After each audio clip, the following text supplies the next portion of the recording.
Hey everybody, welcome back to the Dr. Denisha Keating Show. Super excited to have my next guest here with me. Remember you guys, this is the kitchen table talk conversation where two friends are coming together to ask questions to understand the other person. There is no yelling, screaming, or talking over each other, but asking questions to understand. Not the I gotcha moment, but to really understand where the other person is coming from. And we're inviting you to be the fly on the wall to listen to how we navigate this conversation so you can have the same conversations in your life. I have Kira with me. Kira, go ahead and introduce who you are and what you do. Awesome. Thanks for having me. I'm so excited to be here today.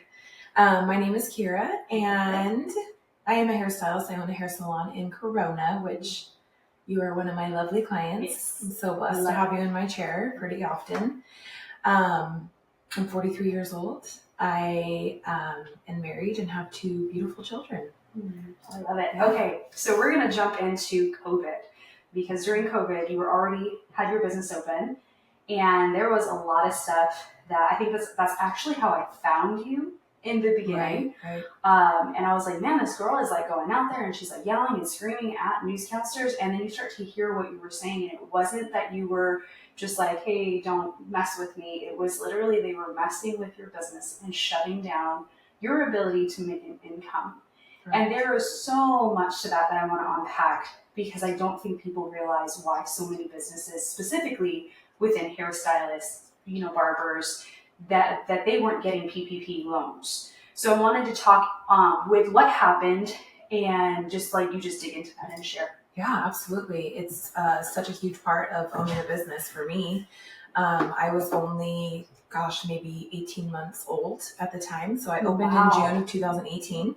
Now, a lot of people don't know that. And that played a huge part into like why I did what I did, for obvious reasons. And there's other reasons, which we'll talk about. But the fact that I was so young, or the salon was so young, when COVID hit was probably really huge. And I think a lot of people don't know the truth and the depth of the story. Yes. It's what you see on the news, right? Yeah. So it is nice that you're asking me this question for me to talk about, because I do feel like, as crazy as it sounds, 5 years later, COVID still has had a huge impact on a lot of people's lives. Yeah. Obviously me being one of those people. Yeah. So just reversing back a little bit, I opened in June of 2018. And obviously we know lockdowns happened in March of 2020.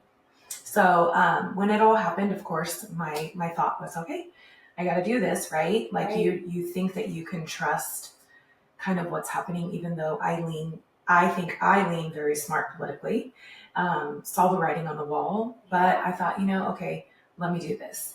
So I did shut down for a little bit. Mm-hmm. And I think that's where people don't know. I think that's kind of something people don't know, because they knew Lather Studio and Kira after that. They didn't know the before. So I shut down for 5 weeks. And during those 5 weeks, it was a daily battle. In fact, I started drinking a lot. Trying to figure out where we were going to go and what we were going to do. Yeah. I shouldn't say my husband and I both had our life savings in that place, and then some. So you can only imagine being such a new business. And over those 5 weeks, I feel like every night before I went to bed and every morning that I woke up, what stuck with me was, you need to fight.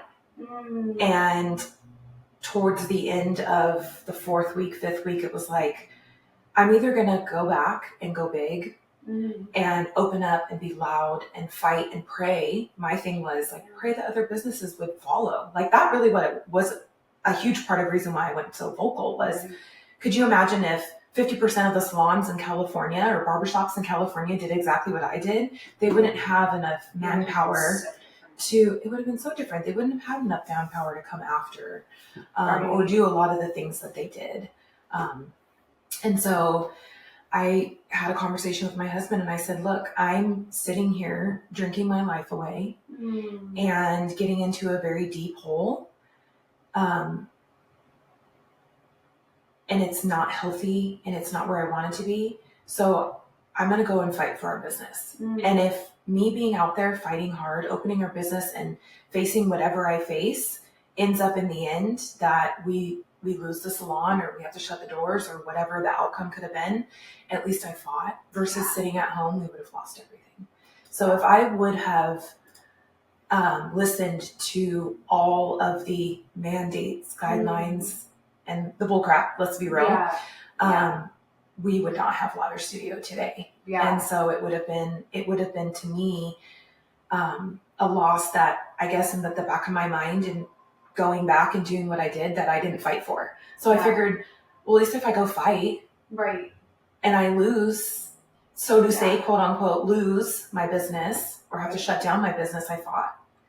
It's so wild to me because there were so many videos going viral of like hair. It was more of mocking, but it was like, because California, I don't think people realize just how intense California was. We were probably one of the kind of first to lock down and the last to open up. With the strictest mandates. With the strictest mandates of like, you couldn't have 4 people over at your house. And people were checking. People were calling on their neighbors. People were saying like, you as a business, I just remember one of the reels that went viral was a salon hairstylist in her front yard hosing down her client. Mm-hmm. She was like, this is actually what we were doing right then. And people are like, oh, it's so funny, that's a joke. And she's like, no, this is literally what I'm doing in their front yard. I'm coming and hosing their hair down. Yeah. And then, you know, people were dropping product. I know so many hairstylists doing this. They were dropping products off at their customers' houses, like showing them videos how to do their hair. Absolutely. That was happening. And like wearing clear shower curtain things on their body to try to apply the hair. Because it was literally like, you can't even go to somebody's house and do it. And that got me, because so many people were saying like, oh, just work from home. And I'm like, when you're a hairstylist, you can't do that. Right. You are in contact with this person. Now, what I don't think people realize is the amount of money that a hair salon can lose. When it comes to that 5 weeks, how much, if you're comfortable, how much would you say in total with everybody, all hairstylists, how much would you say was lost during that 5 weeks by shutting down?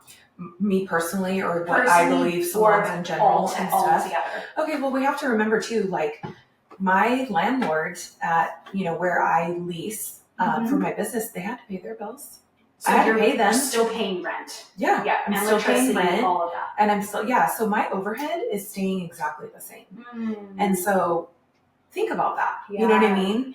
And I don't have a salon without stylists. So if I don't have stylists, I don't have a salon. Yeah. And so if the income isn't coming in, because my salon is a rental salon, and so my stylists pay rent to me, and that's my income. Yeah. Along with retail sales, and all of that stuff too, which is a huge income as well, which was non-existent at the time. Yeah. So think of the amount of money that I'm normally taking in to pay all my bills, and then have that be nothing.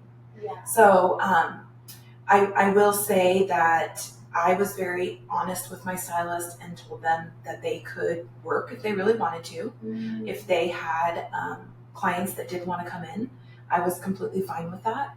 Yeah. But in the very beginning, I feel like none of us really knew. Right. I think some of us did. Yeah. And I won't pat myself on the back for that, but tyranny is tyranny, and I know what that is. And I have always been very involved in politics. And then opening a small business, you get even deeper into politics because it affects you. Mm-hmm. And so I feel like I saw the writing on the wall. Yeah. And I feel like I tried my best to navigate that, but I always knew it wasn't right. Yeah. And so when you think of exactly like you said, the cost of all of it, so here I am having to pay this money, and I'm not making any because I personally wasn't working. Right. At the time, to be honest with you, go back to opening in June of 2018, I came from Fullerton. So I had a clientele in Fullerton that I walked away from to open a salon out here in Corona. And that was a personal choice because my husband and I had moved to Eastville from Orange County. And it was kind of one of those things where it was like, we're not moving back to Orange County, so I need to make a choice of where I really want it to be. And our daughter was going to be starting kindergarten. So that kind of all played into it too. So here I am, basically a new stylist again, even though I've got so much experience behind me. So I don't really have a clientele, a little bit, but I don't really have a clientele. So I'm not working personally as a hairstylist. Right. And the salon isn't running as a full salon. So we're talking tens of thousands of dollars. Yeah. And so just in the 5 weeks alone, those tens of thousands of dollars that were flying out of my bank account, which, okay, I took on that risk, right? You own a business, you take on that risk, but not for something like this. This wasn't the risk that I every day still today. It's not a normal risk for a business to account for a pandemic. Yeah, exactly. And to this, and to this level. Yeah. You know, how far this was taken is where it came down to. And 5 weeks of suffering, literally crying and trying to numb my feelings and my emotions with the stuff I shouldn't have been numbing my feelings and my emotions with, was probably going to make it worse if I continued on than me opening and facing everything I faced. Yeah. And I think the weird part is when I start to look at what 2020 was, I worked in education. Education's like bulletproof. You can never lose jobs in education unless you're a horrible person. Yeah. But they did a mass layoff because of the amount of money that they had spent going online, because they were fully just in-person campus. They didn't believe in being an online school. And so then they were forced to go online, and I'm talking like $5 million was what it took them to get online. Wow. Infrastructure, consulting, all of this. And immediately, like 2 days, it was so crazy because we bought our house in like Elsinore in June, and it was like March, April, May. It was a 58-day escrow because of that, because of COVID.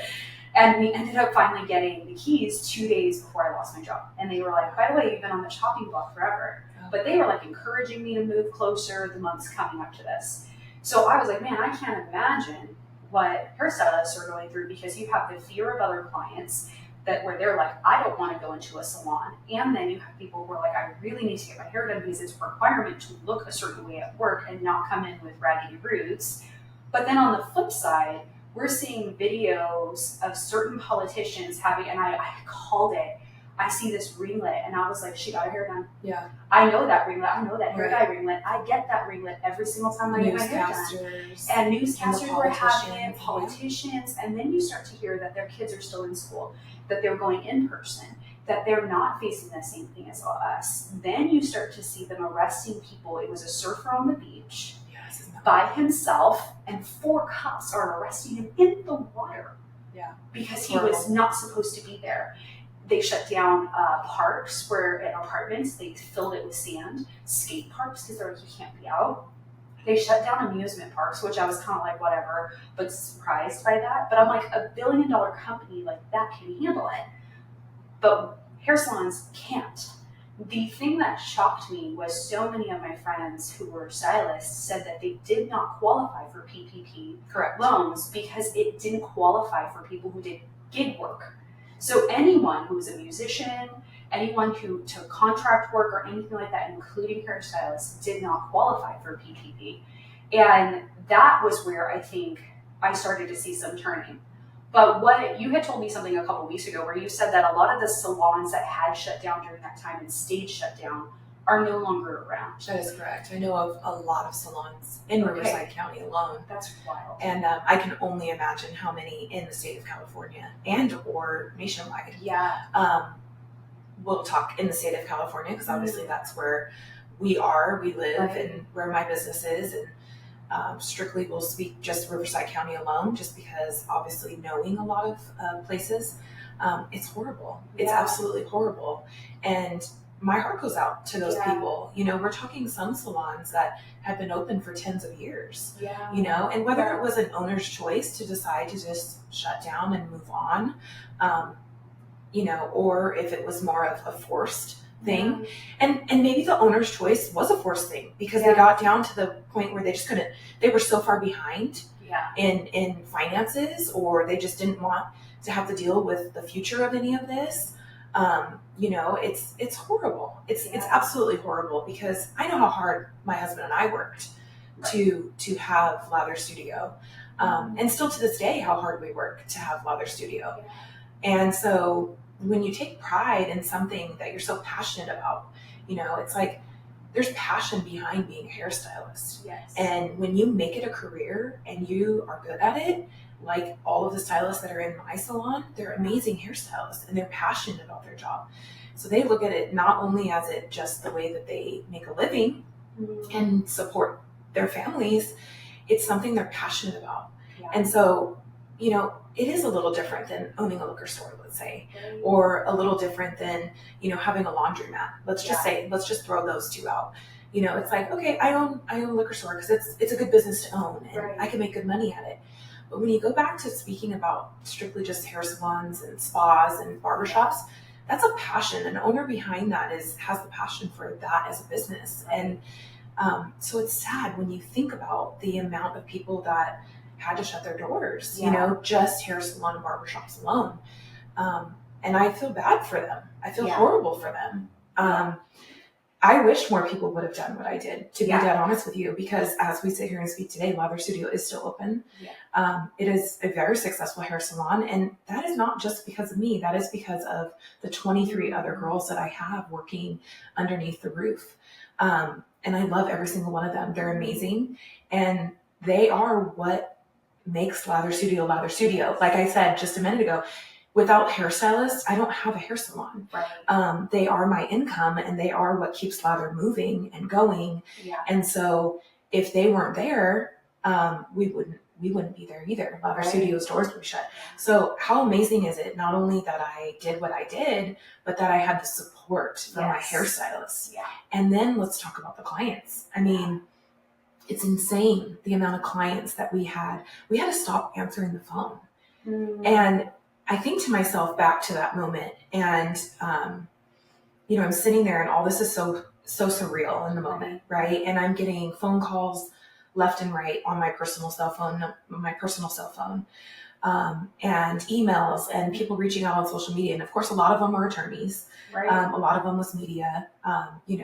Some of it was local city stuff. Some of it was local county stuff, which we can get into. I mean, Riverside County had a part in this. They actually did file a lawsuit on me. And they did put a temporary restraining order on my business. So we can get into that. But to speak just of that moment in that first week of me making the decision to do what I did and open up, if all those other salons it would have been absolutely amazing. So let's just talk Riverside County. So for Riverside County hair salons, and I hope there are people listening that either owned a hair salon or were a hairstylist in the moment, I got so much hate for doing what I did because I was trying to capitalize. And the reality of it was if you did it, let's just speak as a hairstylist personally. Multiple hairstylists that some of my hairstylists used to work with were reaching out and saying, how dare your owner, blah, blah, blah, blah, blah. Okay. You can imagine all the things they were saying. And one of my hairstylists was telling me about it. And she goes, and I responded to that person and I said, tell your owner to do it too. Yeah. If we do this together, it's power in numbers. Yeah. So it makes me sad that people lost their businesses. I feel for them.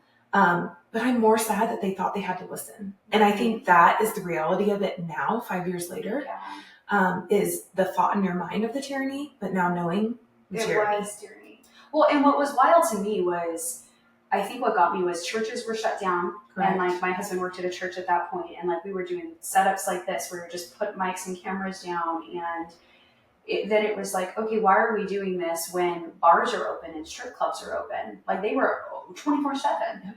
And it was just like, why is it okay for a bar to be open but not a hairstylist? Right. Why is it okay for a church to have to? Why is it okay for churches to have to close and not a strip club? Correct. Strip club, they were doing way more. So the funny thing about that, and I don't think people realize that. That's how I don't. Yeah, and I don't think people realize that. I don't think people really believe that there was bars and strip clubs that were working. Yeah. So and I think we kind of thought, and I did my education, of course, and I know you have. If they served food and they fell underneath the restaurant, and restaurants were allowed to be outside or every other table or anything like that, they qualified to be able. How sad is that? I'm saying qualified. It's so sad. But at the time, they landed under the mandate guideline or lift of a lockdown or guideline that Gavin Newsom had did for them to open. And let's be real, he owns lots of restaurants. He owns wineries. So a lot of the things that benefited him opened first. Right. And so, that is true. There were bars and strip clubs, and how sad. I mean, the amount of work that we go through as a hairstylist, owner of a hair salon, working inside of a salon, barbershop, whatever, to be sanitary is insane. It's up there with the training of what we do is up there with like hospitals and doctors' offices. 100%. You know, I mean, I'm not saying we're there and we're the same as hospitals. So much. But it's, I mean, and that is 100% what all of our licensing test is off of. Right. They could care less if you know how to formulate a color. They could care less if you cut somebody's hair sideways. Mm-hmm. All they care about when you take your test is if you did what you were supposed to with your scissors after you were done. You know, did you put them in a soiled? Was your comb put in a soiled and came out of a clean? All of those things is what it takes to get licensed to be a hairstylist. And then you move yourself into a barbershop or a hair salon or whatnot. So when you talk about sanitary, you know, us versus a grocery store where how many people have handled the same can of beans? Yeah. You know what I mean? It's insane to me that we in that industry were put on the non-essential list pretty much the entire year of 2020 and into 2021. It's wild because like after losing my job, there was 3 months of not being able to find work. And I very, very, very shortly qualified for, unemployment. And it was literally 3 months where you have 3 months of unemployment that you get. Oh. And I'm like, oh my gosh. And the week before it ran out, I finally found a job. But I was traveling all the way to Orange County from Lake Elsinore. So it was like an hour and a half to get out there every day. And I was working at a COVID relief place. So it was like kind of not self-employment, but kind of career, professional development, helping them get COVID relief for finances.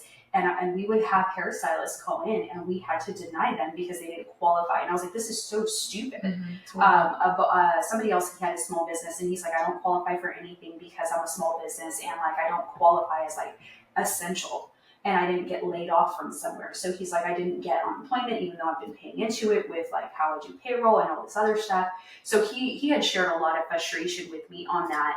And I couldn't understand what was happening and why until I worked there. And I was like, this is really bad. Yeah. But then let's talk about the license. Well, let's go back a little bit. Because I do want to touch on what you just said. Yeah. When it came down to like the PP and the SBA and the unemployment and all that stuff.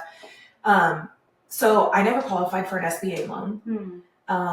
A lot of it had to do with the fact that I don't have employees. So I don't have payroll. So everybody inside Lather Studio is an independent contractor. So they rent a space from me. It's almost like renting a house. So you rent a house, you have a landlord, you know, you pay that person, right? Mm-hmm. It's very similar. So you're renting a station from Lather Studio, and you have, you know, your own station, your own business. Basically, you're running your own little business. So I didn't have employees. So there was no payroll. That's why I didn't qualify for any of the payroll loans or the SBA loans. Or, you know, unemployment, they finally came out for independent contractors. It was $175 a week. That is what they were able to give, is $175 a week. And at the moment, at the same time with all this going on, maybe a year before that, there was a lot of talk about getting rid of like 1099, independent contractors, self-employed businesses, and all that kind of stuff, right? So isn't that kind of ironic how in this moment, with all these things that, you know, were going on, that bam, all of a sudden it's like, oh, well, you know, let's just go ahead and slam them even harder. So, you know, my mind kind of goes there, call me a conspiracy theorist or not, but, you know, sometimes things do kind of make sense and I'm a common sense person. So yeah, it was horrible because all that funding was going to companies like the Lakers. I mean, the Lakers got an SBA loan for millions of dollars.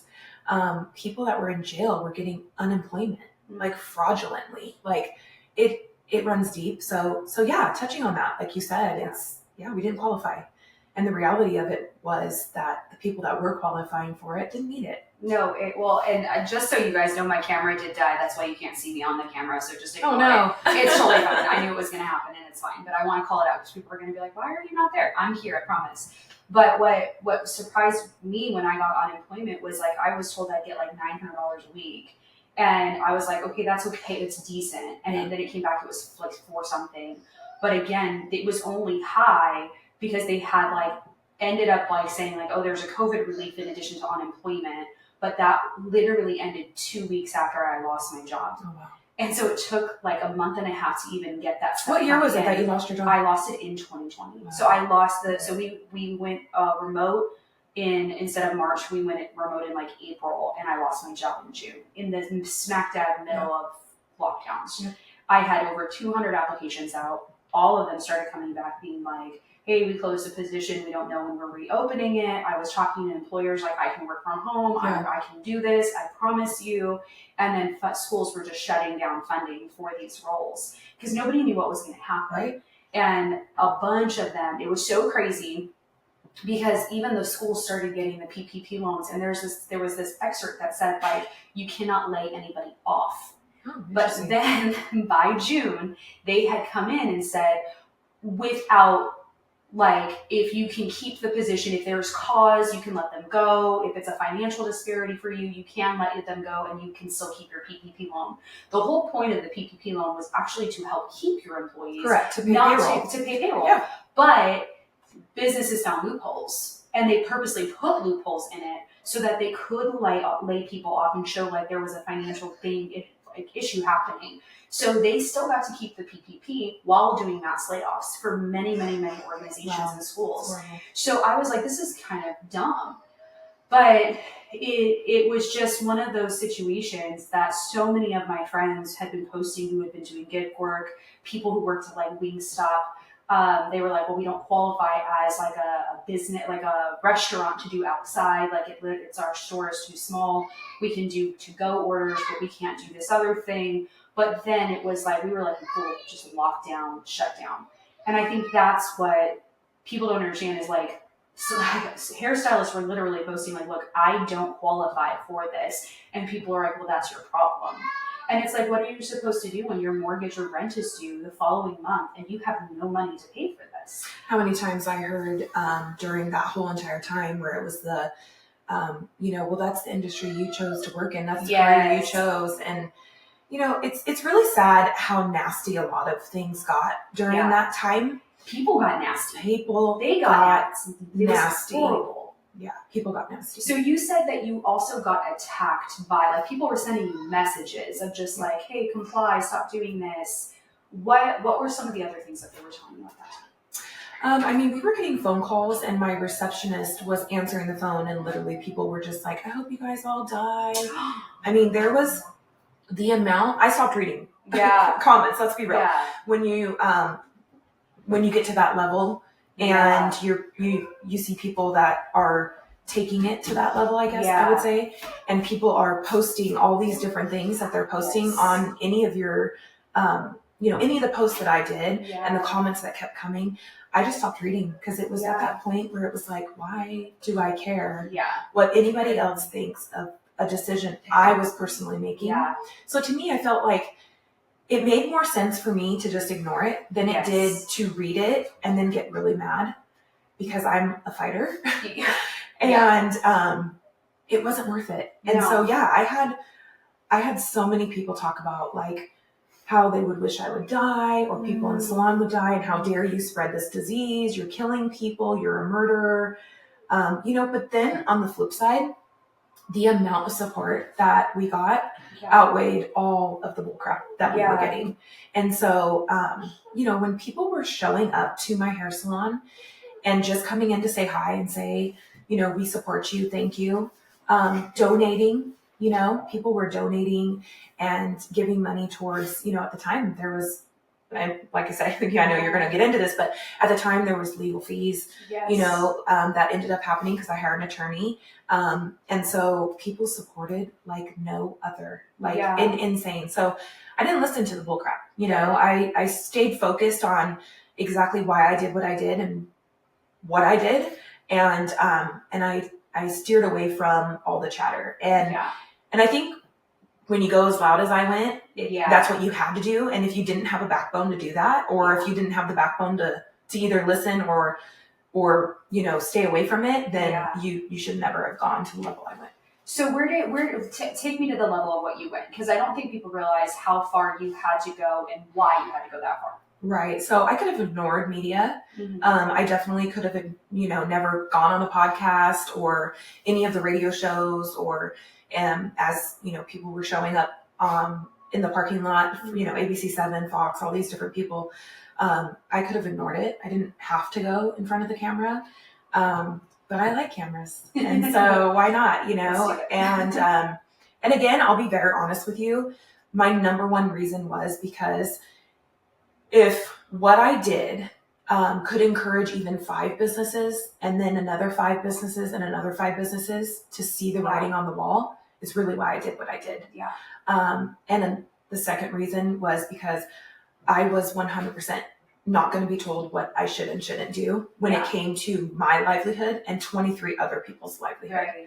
And I said this from the beginning, I hold a key to 23 livelihoods. Yeah. And the pressure that was, I'm getting chills just talking about it. The pressure I had on me for those 5 weeks, knowing that those 23 lives were affected by me holding a key, is where it was like, this is what I have to do. Yeah. And I saw videos too, especially at like Riverside, Inland Empire area, where businesses were being boarded up by police. Horrible. And it might not have been Riverside specifically, but I just remember. Yeah, I know our sheriff was not doing that. Our Sheriff Bianco was like, no, sheriff was not doing that. But I did see videos of like, it was a bar that had like, they had so many like citations from police from them.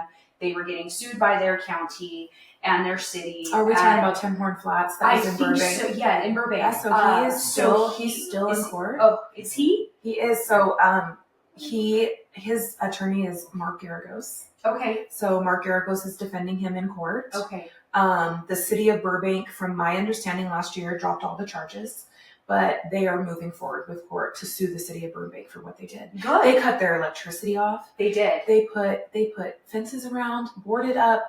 The amount that LA County went like, after them, and shame on LA County. They blocked his door, everything. Oh, it's horrible. Shame on LA County. Yeah. Shame on the city of Burbank. I hope that everybody that was involved in that, karma slaps them hard, because that is a perfect example of the reality of what was happening in California. Yeah. And I think other states in the United States didn't realize that. And that was the reality of literally what was happening. And that was the fear that they were putting in the minds of business owners, where that's why people stayed shut. And that is why people followed these horrible, unconstitutional guidelines and lockdowns. Yeah. And it turned into just a disaster for a lot of businesses. And it's crazy, because you think about it and you're like, okay, gas stations were still open, liquor stores were still opened, but other businesses were being forced to shut down. And it's like you had, like you said, like, I have the key.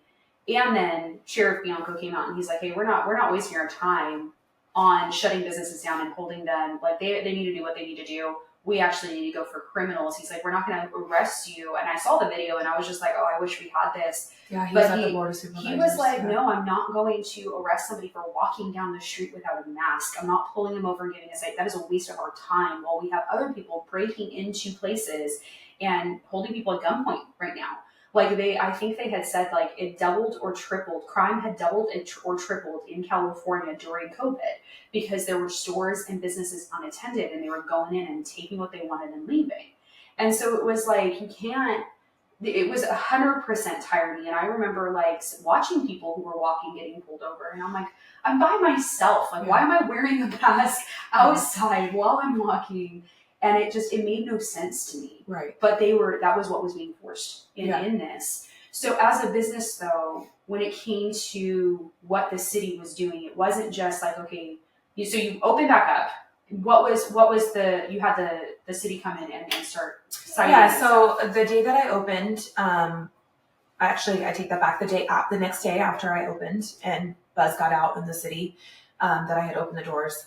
I did have somebody that was representing the city. He was actually used to be a Corona police officer, and I had him. He was working with the Corona Police Department and the city, and he was working with. I guess his job was to go out and pay visits to. I don't know if it was just businesses or where.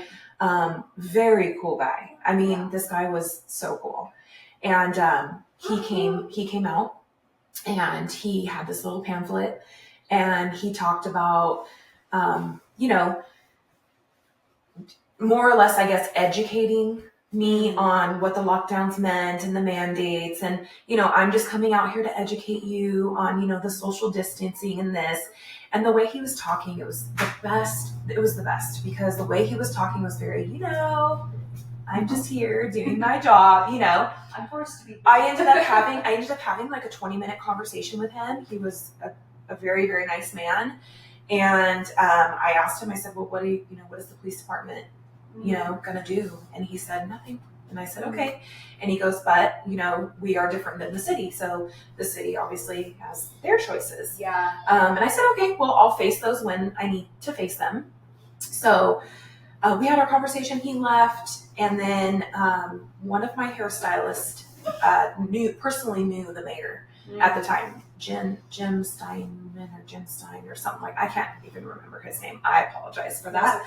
But I caught word that there was going to be a closed door litigation. And for people that don't know what a closed door litigation is, means no one's welcome in. It's only the people that are on city council. So basically they were telling me, sorry, you can't come.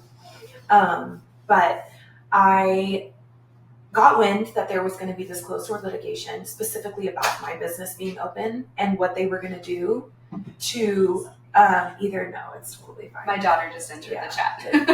We got a little nugget in here entering the chat, which is totally fine with me. She's a cutie. She's so cute. So, sorry, I think that's it. Closed door litigation. So they would have a closed door litigation. Yes. Okay. So I decided to reach out via Facebook to the mayor of Corona at the time.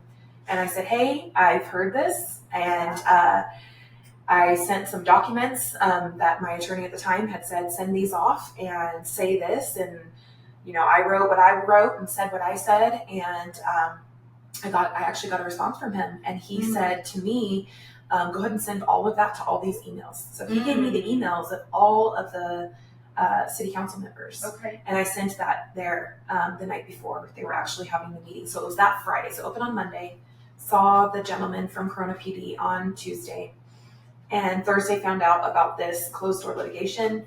Friday morning they had it, and they decided to not come after me for anything. Found out later on that there was one specific city council member that really wanted to push a closure, restraining order, to revoke my city business license, the whole 9 yards. But other city council members obviously disagreed, and I'm very thankful for that. Yeah. So that's kind of where it started, and then word started getting to Riverside County, and that's where things kind of changed for me. And there was one thing that kind of made it a little personal, and not that it was my client, but it was a client of my salon that actually was one of the council, the county council members that signed documents and sued. So Gregory Priamos was the actual county attorney that decided to go after me and 13 other businesses. And his assistant was Kelly Moran. And Kelly Moran was a client of the salon, very regular client. In fact, I talked to her on multiple different levels of her being in there. And to see that come through was where it kind of was like, wow, Yeah. You can get your hair done, but you don't want me to keep my business open, which is such a nice feeling. Yeah. Wow. And so it changed the dynamic of all of it, definitely. And that's where the real fight of Kira came. Yeah. So what did that, because I heard at one point, and maybe this is too far in, but I heard at one point that your actual cosmetology license got pulled. Yeah, so when Riverside County filed the first document that they filed that I got, it was literally the next day. There was a hearing to file a temporary restraining order, which means I had to shut my doors, and I was not allowed to have any sort of business running. And so when that happened, they also reached out to, so Kelly Moran also reached out to the Board of Barbering and Cosmetology. And that's where everything started for the Board of Barbering and Cosmetology. Why she had to reach out, I don't know. Still to this day, I don't know.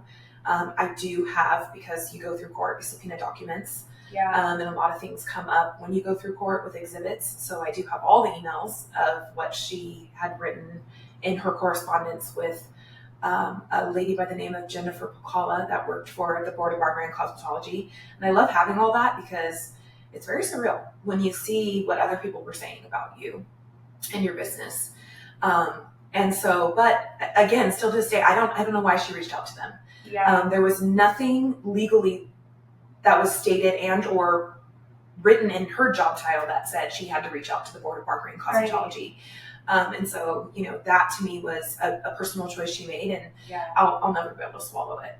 But she did, and that's okay. So there was a temporary restraining order that was put on me by Riverside County. And after that hearing, I went right back to work, and I wasn't going to shut my doors. Yeah. We had a huge group of people show up and start protesting outside of the Board of Supervisors meetings and all that too. And a lot of that was where, Chad was, Sheriff Bianco was, and what he was doing, and how he was, facing the Board of Supervisors as well, and just telling them, look, this is not what I'm doing. It's not my job. I took an oath to the Constitution, and all these people have constitutional rights, and I'm not going to go out and slap the hands of anybody that's exercising their constitutional rights. And it ended up being the Board of Supervisors that had all of the cases. There was 14 of us dropped from the county of Riverside, the businesses that they were going after. And there was gyms, a couple restaurants, me as a hair salon, I think one barber shop, and I can't remember the other ones, but various different of businesses at the time. And so it was like, oh my gosh, this is going to be amazing, because now I'm moving along, right? Yeah. Until I found out that the Board of Barbering and Cosmetology had been contacted, and then that's where my case started, and that's where trial was and all of that. I mean, full blown trial where I had to testify, and they ended up revoking my cosmetology license, and just to kind of go back a little bit, I've to date been doing hair for 24 years, and yes, I am still doing hair, very proudly, still exercising, I shouldn't say exercising, but still doing hair, still providing services for my clients, as you know. And so it's been 24 years that I've been doing hair, and my license was permanently revoked, so I'm currently working without a license. They also permanently revoked my establishment license, which means Lather Studios LLC was taken away. But we put it in my husband's name, and they issued it, which is just crazy, because the same exact two people that I had been speaking to at the Board of Barbering and Cosmetology that knew that my establishment license had been revoked permanently ended up issuing me an establishment license for Lather Studio just under my husband's name, because he's part owner. Which is crazy, just absolutely crazy. So with this, it always makes me so mad, because it was that they were trying to make a mockery of these 13 businesses. Correct. Have any of you guys looked at suing them for this? So the 13 businesses was just Riverside County. Just Riverside County. So the Board of Barbering and Cosmetology. So the situation with the Board of Barbering and Cosmetology, there was actually 4 individuals in the state of California that were affected by this. 4. Wow. Okay. Okay. There's over 70,000 individuals licensed in the Board of Barbering and Cosmetology state license. And let's be honest, we know how many were still working, right? How many salons were still open, and they attacked 4 of us, 3 businesses and 4 individuals. So 2 of the individuals, barbers, owned a barbershop together. So their business plus their 2 personal licenses. And then another gentleman, his name is Juan. He owns Primo's Barbershop up in Vacaville. Okay. It was also his barbershop. And remind you, he has, I think, 3 or 4 barbershops, but it was specifically just the one in Vacaville. So they went after Vacaville's barbershop and his personal license, and then me. The 2 that owned, I think it's Uppercuts in up north, they ended up getting their licenses back, but they folded. So unfortunately, I don't know what that means. So I love them to death. And I know they were a part of this, but they ended up changing themselves into a social club so that legally they could cut hair, because it was a social club and they were getting donations. So they weren't charging for their haircuts. They were getting donations for their haircuts. So in my mind, the reason why I fought and the reason why I stood against the Board of Barbering and Cosmetology was because I was setting an example, and I wanted them to see that it was about the principle of all of it. Right. So I wasn't going to ever waver what I did. I was never going to change and just cower and pay fines and beg for my license back. Oh, I'm so sorry I did what I did and I shouldn't have done it.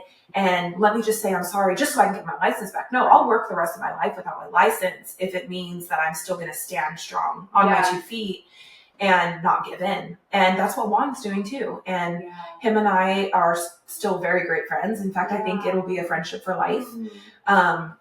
And he still is cutting hair as well. And Vacaville barbershop, his Primo's barbershop out there in Vacaville is still open. He did the same thing where he switched establishment license. So everybody that's cutting hair in his establishment is safe and working in an environment that is established. Because that's what an establishment license means, basically. So him and I are the 2 left in the state of California that are not licensed. And I did try to appeal my case and I was denied. And so at this point, because it's very, very expensive to go to court, it's not worth it to me. I'm still working. And the funniest thing about all of this is that the Board of Barbering and Cosmetology, they know I'm working. I testified to it multiple times that I was still working, that my salon was still open. And I'm very proud of that. I'm very proud of you because I know most people would be like, let's just raise the funds. Let's just pay this off. Let's just get this over with versus like, no, they did something wrong. They need to acknowledge it and apologize and fix it. And they have yet to do that.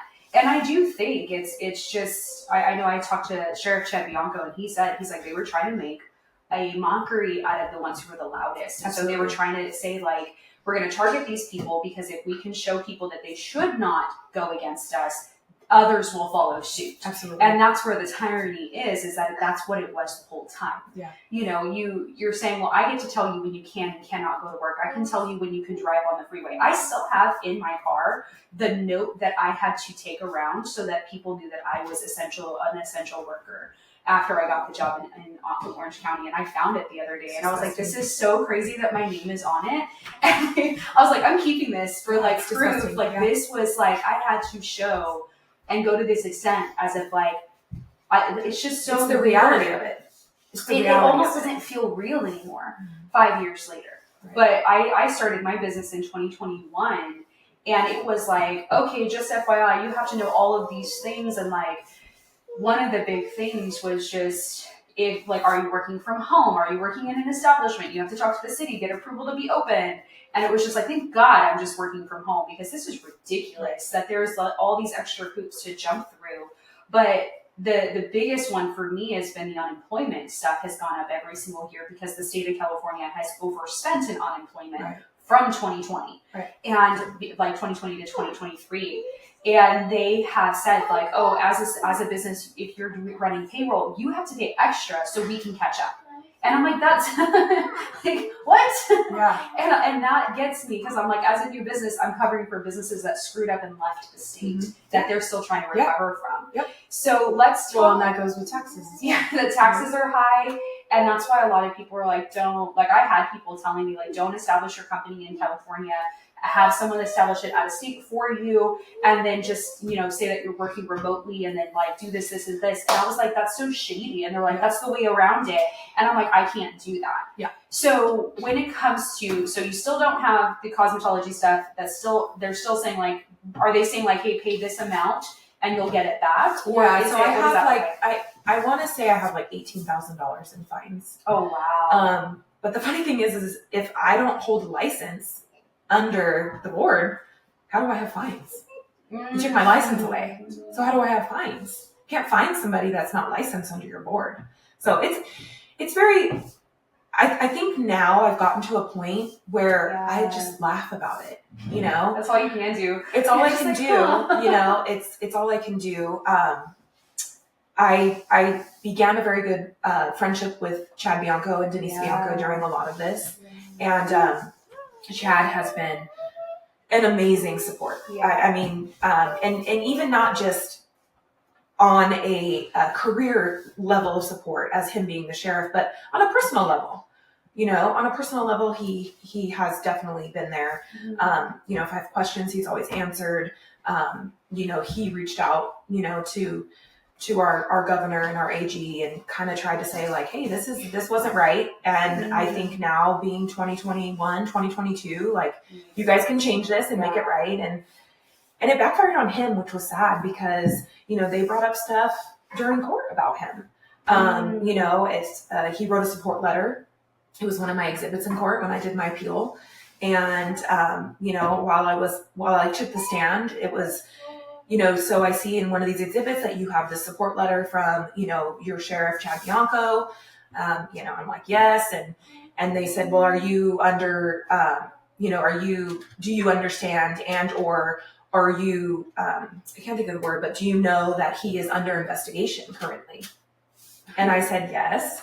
And they said, okay, so your local sheriff that wrote a support letter for your business that went against guidelines and rules and laws, he's under investigation by the state of California and you put the support letter in here. And I said, yeah. And I said, as far as I'm concerned, you are innocent until proven guilty. And he has not been proven guilty. Yeah. So it was just shady stuff like that, right. Where they were just using their power. And that's where I think it just doesn't sit very well with me. And it's why I won't cower. Well, and the thing that's crazy about California, so I went through the foster care system, and what I found in my file recently was how much there is the victim blaming. That, it must have been her fault that she was abused by her parents. She didn't take care of her siblings. And in court, it was just like, well, your character's not what you need it to be. Yeah.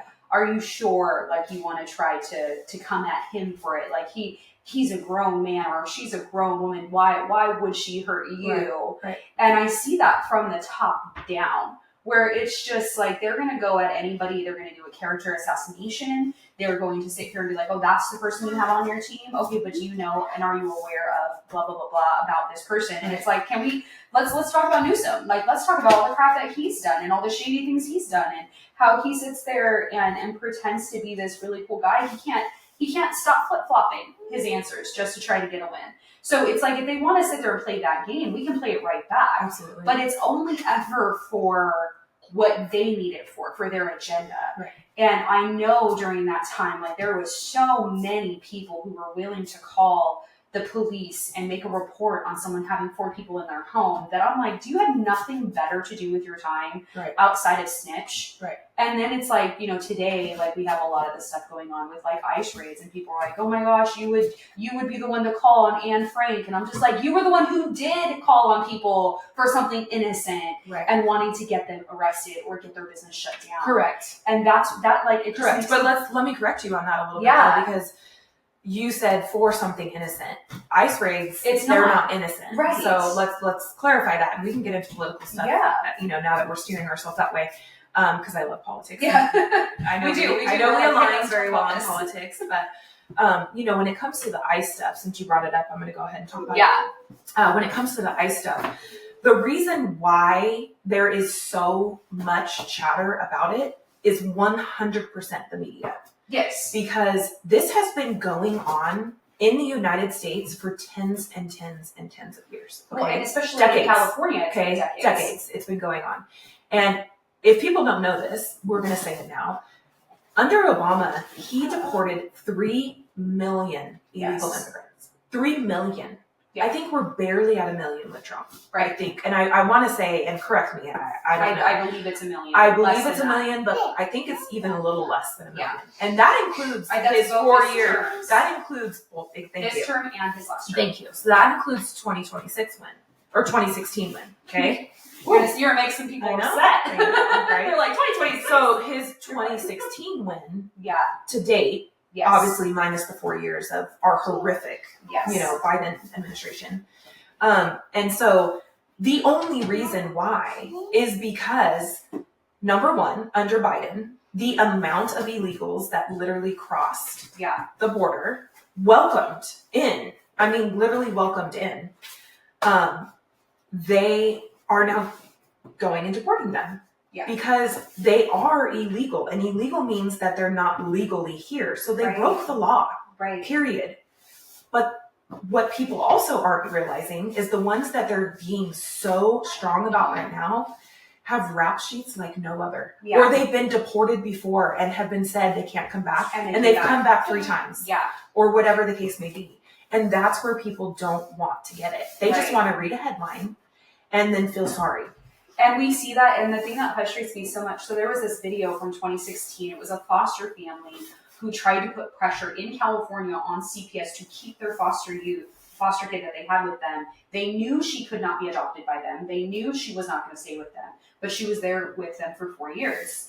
They had found biological family. They worked something out because she was part of a tribe.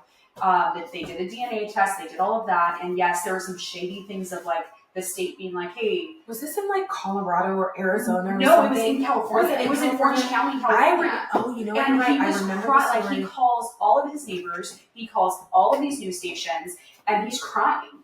Oh, Jesus, this is the only family she knows and da-da-da-da.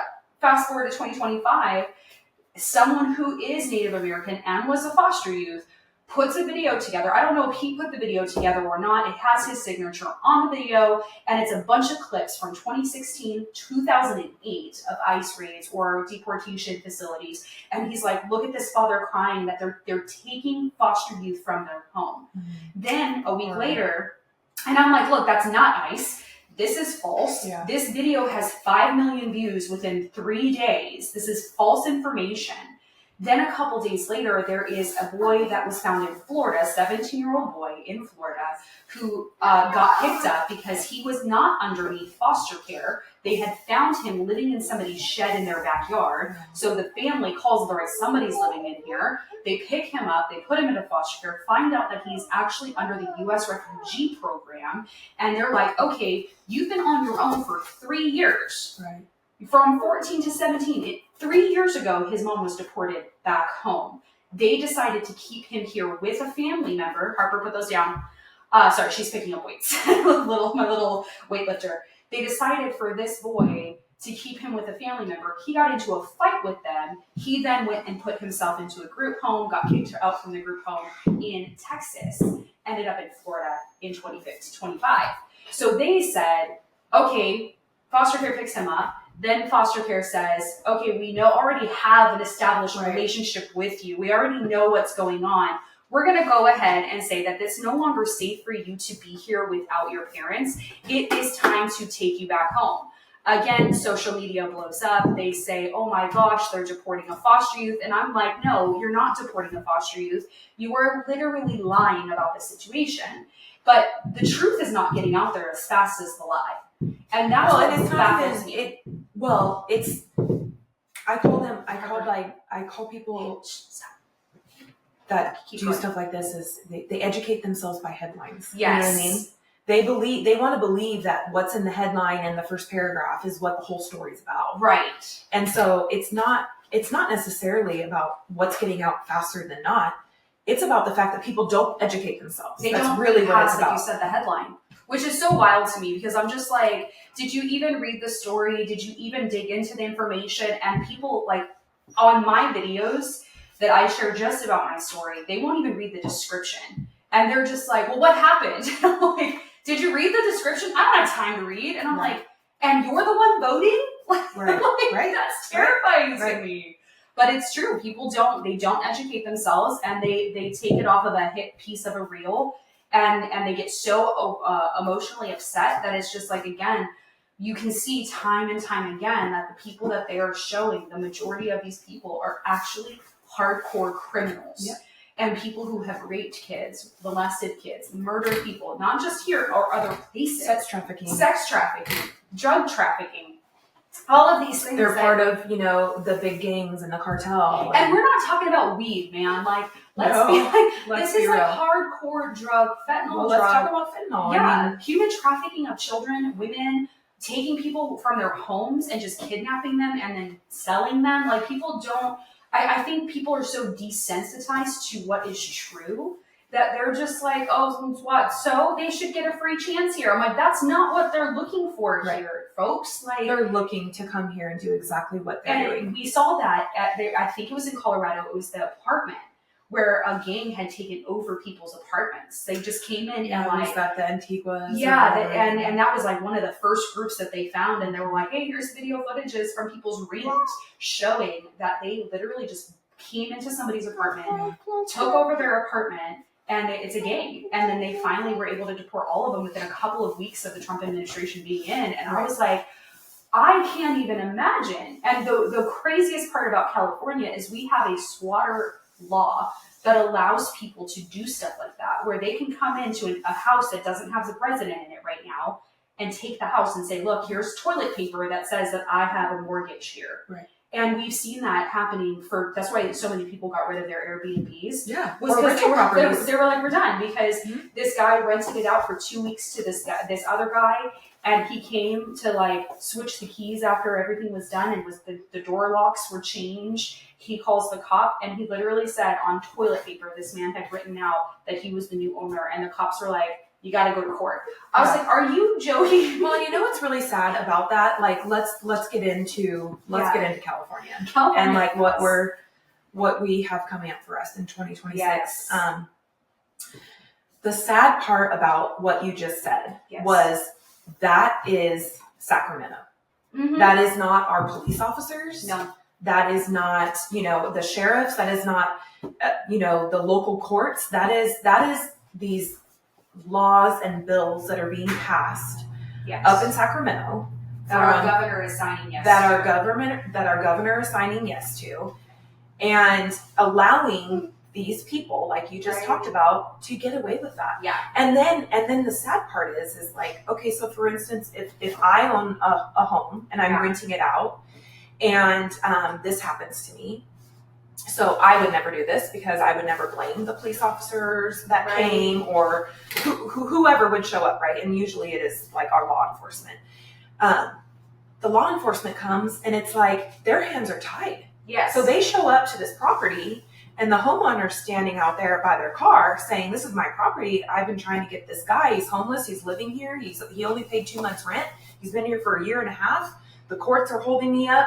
Yep. You guys aren't doing anything about it, and they're blaming the local law enforcement. Let's say it's not their fault. No. Their hands are tied. There's certain things that they can't do, and it's like, that's why, for instance, when the Trump administration now, full effect, which I love, they're able to do more because Trump's allowing that. You know what I mean? Yeah. They're overriding, or whatever the specific word is that you do, some of the stuff that had been done with previous administrations.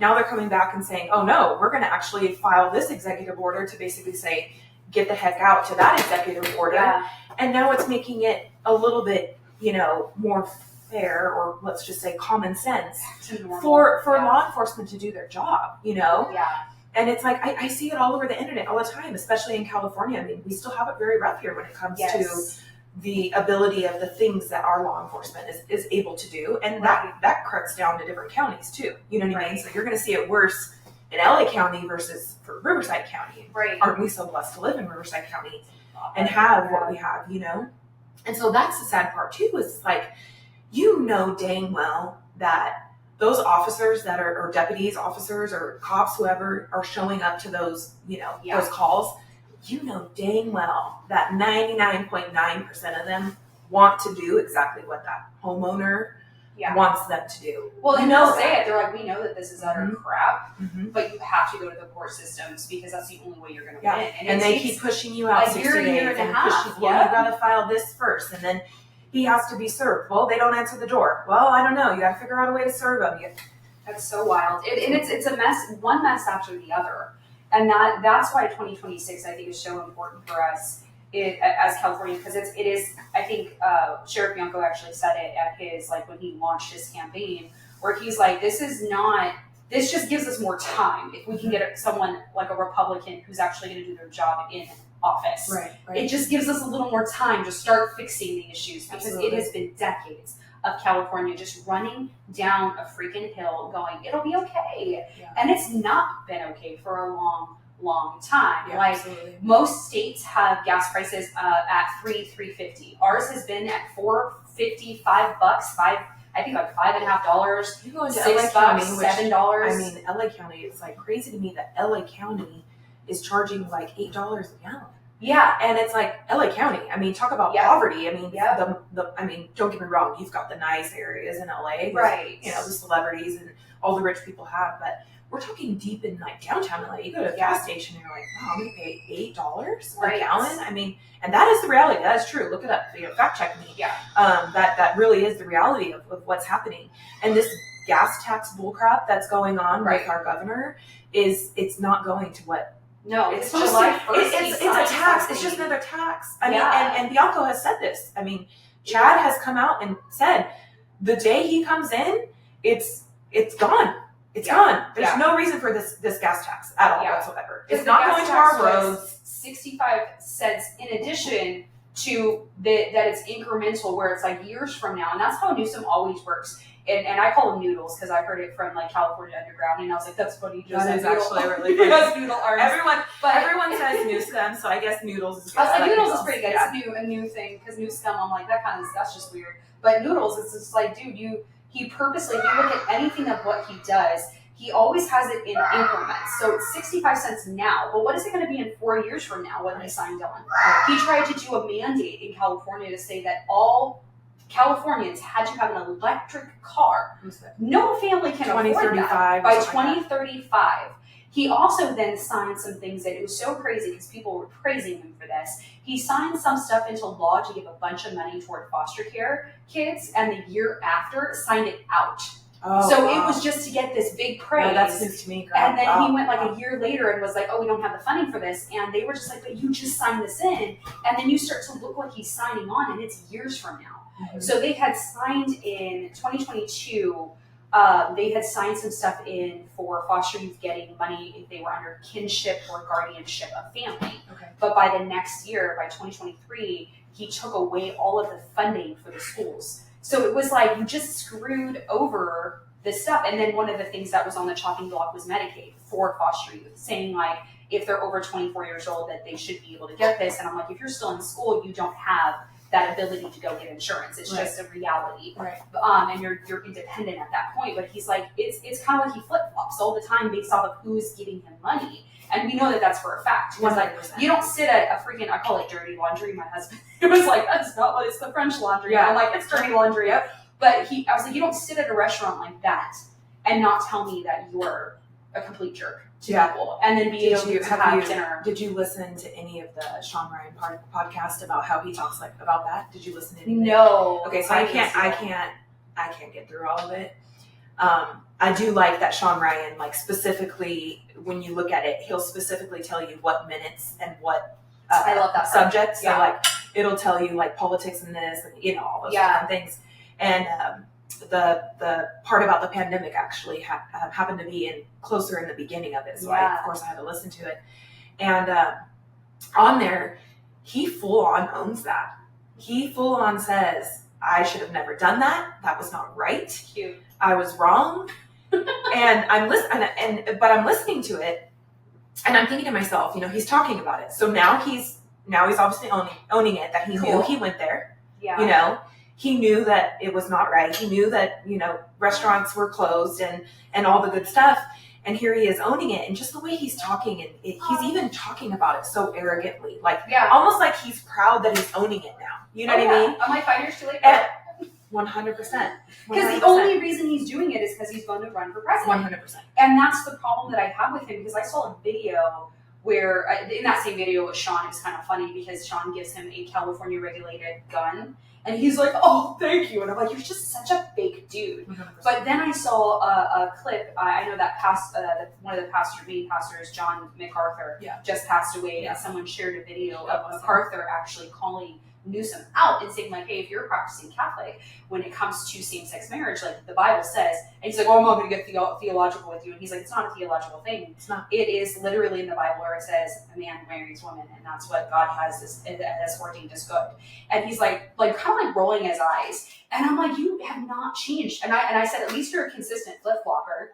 At least you're consistent in your flip-flopping. Yeah. But it's like this. It depends on what podcast you're listening to. Exactly. It depends on the podcaster. It depends on, I guess the mood he's in and what subject it is. And that's what's wild. It changes every time. He is someone who is only looking at where he is going to go and what he's going to gain. He wants to be president. So that's why he's sitting down with these mega people. A lot of them are the MAGA people, but they're like mega social media Huge following people, but he following. will not sit down with someone who's small and a Californian who is like, hey, you did us dirty, and he will not apologize. He's gotten offended. Yeah. Where he's like, you just don't know what it's like. I'm like, yeah, great job. You apologized for your abuse 5 years ago. Yeah. What are you going to do to fix it before you leave? Oh, you're not doing anything. Nothing. Yeah. You tapped out 5 years ago. Yeah. And that's what people don't realize. So it's like, I see like Steve Hilton, he's another person running for governor, and he's like talking about the French laundry stuff. He's talking about recently just started talking about the fires in the Palisades. And I'm just like, bro, you are so far behind. Yeah. Like, you just don't understand. Californians, we already know all of this. Like, he's like trying to do like an education thing for us. What has it been? 8 years that he's been here in California? He was in Steve Hilton. 3 years. It's been 3 years. I heard it was 3 years that he has been living in California. Now, he might have been here in the Correct, U.S. for 8 years. Because I know he's. I mean, obviously for him to be able to run for a political position, he has to be a citizen. So I know he's a citizen. Maybe that's when 8 years. Yeah, maybe that's what it was. I saw him post something about he's been in California, lived in California for over 3 years. And I'm like, cute. So you didn't see any of the COVID stuff. You didn't experience any of the COVID stuff. And you don't really have roots to understand this Californian way. Correct. And this is where I think I would rather have Sheriff Bianco, obviously, like my number one pick, but it's like I would rather have somebody who has actually been here for the last at least 10, 15 years to really understand where California is, because it takes that long to understand that we are very much on the progressive side. And it's killing California because it's always like free, free, free, free, free. I'm like, nothing's free. No. Nothing is free. I've known that since I was 18. Yeah. Well, I was like, I'm voting for that. Nope. Yeah. Nothing's free. Well, and the saying is true. It's going to be very hard for a Republican to take office, and I've been talking a lot about this. I obviously have a lot of clients that we have discussions like this and stuff. And yes, people, let's talk politics, right? Yeah. Let's talk politics. I mean, why are our country was founded on religion and politics. Yes. If we go back hundreds and hundreds of years ago, that is what our country was founded on, So the fact that it's so hush hush that everyone thinks, oh, you never talk religion and you never talk politics, that bothers me, because I think it's a very important conversation to have. And I think it's really important to have with somebody that leans a different way. Yes. And it goes back to my strong feeling of, all these fish want to jump in the sea. Okay. Mm-hmm. It's like, oh, that looks like really nice water. I'm going to jump in, right? Because it's time for change and I'm a Republican and I have 100,000, followers, or, I've been on this TV show, or, some of them haven't won locally with local government positions, and I won't say names, but they're on the list. And, we can all speculate. We can all speculate, but, it's one of those things where they need to drop out. We need to be very realistic about this. 2026 is going to be very huge. And we need to be very, very realistic about it. Yeah. And so, who you are, okay? Yeah. If you look in the mirror, if you really have that chance, Yeah. And even Bianco has been very, very, very, realistic about this. Yeah.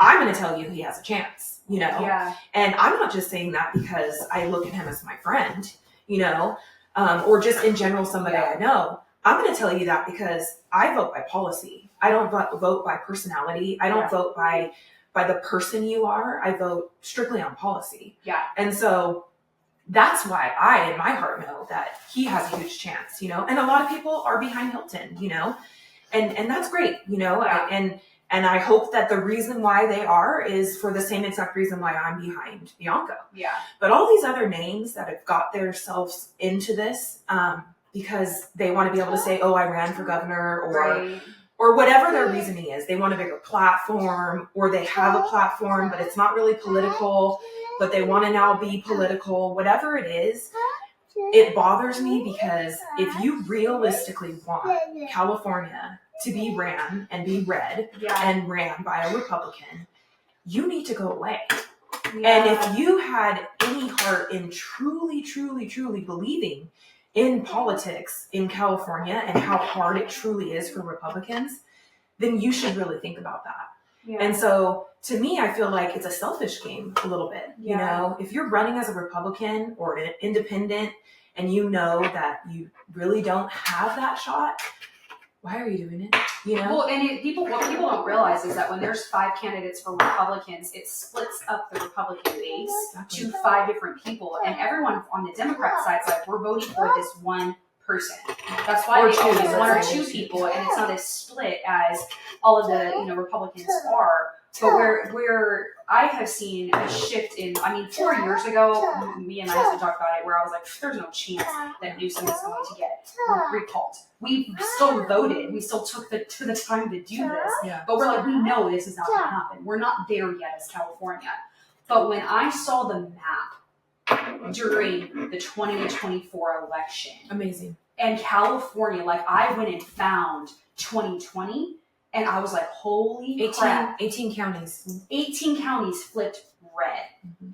And I saw that, and I was like, it was like 54% to 50, no, maybe, was it 56? Something like that. It was like a percentage, very small percentage that we've never had for California before. 18 counties. I mean, that's wild. It's wild. It really is. So like, we have a chance. But and what a blessing. And we do, but people need to show up just as much for this as we did for the U.S. presidency.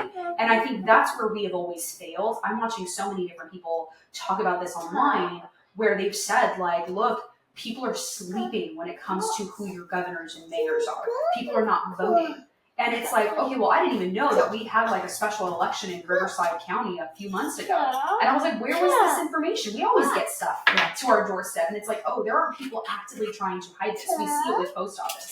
We see mailmans like getting arrested for like harboring stuff, which is illegal to do. But we do see that like this is a shot to try to just disrupt what's going on in California for just a little bit to try to get it back on course. But California has been just running off this hill.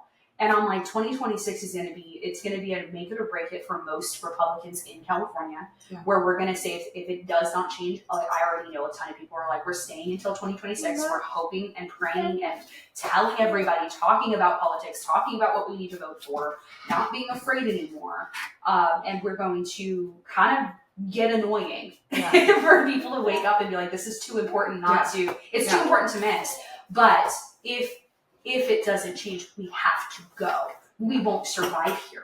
And that's such a heartbreaking reality. It's like, well, and the sad part is that these people that you know, and I know people just like that, they make a great living. Yeah. And they can't afford it. Yes. I mean, I know so many people, and I'll just say my husband and I, you know what I mean? Thank goodness we bought our first house so long ago that we were able to be in real estate and be sitting so good like we are. But it's like, and let's just use Chad's words. We're doing this for our children and our grandchildren and their children and their grandchildren and so on and so on and so on, right? Yeah. So, Chad, when he becomes governor, we're going to say that, right? Yeah. Because that's the person I am. And I want to be positive and stay positive, and I will do everything I can to spread the word, and like you said, we put it on our social medias, and, for me, it's like, you don't like it, don't follow me anymore, We're fine. It's just I'm totally fine with that, to be honest with you, less people I have to worry about making stupid comments on the stupid things I post. But, it's like, he's only going to have 8 years, so he has a lot of cleanup to do. So when Chad gets in, and he's our governor, he only has 8 years, and he'll hit the ground running. We know that. He's going to. Yeah. And it's gonna be a massive cleanup. But it's like, but then where do we go from there? We have to keep focusing on all of that. We have to support and keep focusing on the decisions that Chad's gonna make, and the things that he's gonna do, because he only does have 8 years. And so then we have to continue pushing from there. We need to make sure that from that point, we continue doing the things like you and I are doing sitting here. And hopefully other people are doing. Sit around your, fellowship and sit around your table and have a lunch and talk about stuff like this. Yes. Those are things that need to be talked about. And it doesn't have to come down to a political party. No. It comes down to common sense. Yeah. It comes down to, you can't tell me that if you're a registered Democrat and you're voting Democrat, that you don't also see the common sense on the Republican side and what Republicans are willing to do, or things Chad's even saying. Like, you can't tell me that you vote Democrat. Let's say you voted for Newsom and you're okay with $5, $6, $7 a gallon worth of gas versus, let's say Chad comes in and it's $3. Yeah. You cannot tell me, just as a human, no matter what political party that you're with, that you're going to say, well, no, I'm okay if because I'm a Democrat. Yeah. So I'm okay voting Democrat to continue to have things like this. Well, and I think what's wild is that so many people don't even look further down. They're just like, oh, I care who my president is, my governor is. I'm like, you don't care who your mayor is. You don't care who's on your board of education. Your assemblymen, the people who are actually city council members, all of this stuff up. And I'm like, y'all, like, we start to actually care. This is with even in education, we're seeing it. We're seeing teachers getting fired for telling the truth of like what's happening in the schools. We're seeing students not being able to have their phones on campus. And I'm like, I have a problem with that. People are like, but the classroom. And I'm like, I'm sorry, but with what's being taught in class, I want my kid to be able to record that and send it home as proof to say, look, I'm not lying to you. This teacher is literally out to get me. And that's not, or being like, hey, these students are crazy. Like, I think protecting teachers is a huge deal to an extent. But it is just so many people are just like, I'm okay with being asleep. And I'm just like, and I love that so many women are like, you poked the mama bears. Yeah. Mama bears are awake right now. Yep. And we are fighting. And I am seeing so many more people that I'm like, you used to be so quiet on this. And like, I would talk about it with some people, but not my family, because we just get into fights and it's literally over stupid stuff. I'm like, it doesn't make sense. I'm like, you're wrong. That's not real. Yeah. Sorry. But there are so many other people that they will tell me like, thank you for talking about this. But then I have that same other side where it's just like, oh my God, you changed. And I'm like, yeah, because when I was 18, 19 years old, I was too afraid to be in conflict with you. Yeah. Now I don't care. I'm okay with saying, hey, I don't like when people use excessive force across the board. I understand why it happens, though, with police officers when it is a dangerous situation. I'm okay with saying, I don't like how California is running, and we're going to go and change that. But I'm also going to talk to people to see what I'm wrong on. But I've gotten to the point now where I'm like, I went and unfollowed a bunch of people who were really far leaning left because I was like, I've heard every single one of your arguments. I know what you're going to say. I can predict what you're going to say. And I'm tired of listening to your arguments on a daily basis. Right. So now I need to go follow people who are more in the middle, on the far right side, to hear what your arguments are, because I'm a middle kind of person, but I'm like, I lean way more conservative Christian. Absolutely. But I'm like, that's totally fine. But it's like, okay, I'm not really in the middle anymore because it has changed so drastically on both sides. And I'm like, no, I'm more conservative, obviously. Absolutely. But and you probably started realizing that just over the last 8-10 years because of just how things especially my husband's like, in 2018 is really when he started to see where I was like, oh, we can talk about this. Like, I want to talk about this and understand this. And that's where I've seen such a change in so many people where they're like, I'm not conservative. Like, a lot of people used to say conservative used to be literally turtlenecks, long sleeve shirts, long pants, don't show any skin. That used to be what conservative Christian used to be. Right. Yeah. I go to church. Now it's just... And I have a lot of tattoos.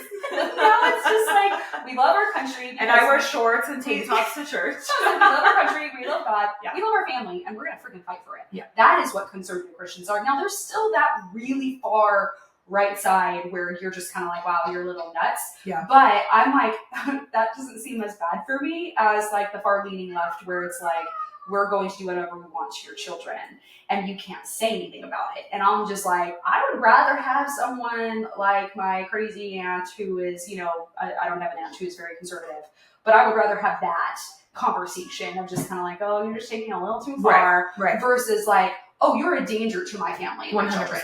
So I'm like, I just unfollowed a bunch of people I used to follow because I'm like, you're just digging in even further. Yeah. And you don't even see what you're saying. You like, it literally is, I'm Democrat through and through. I don't care.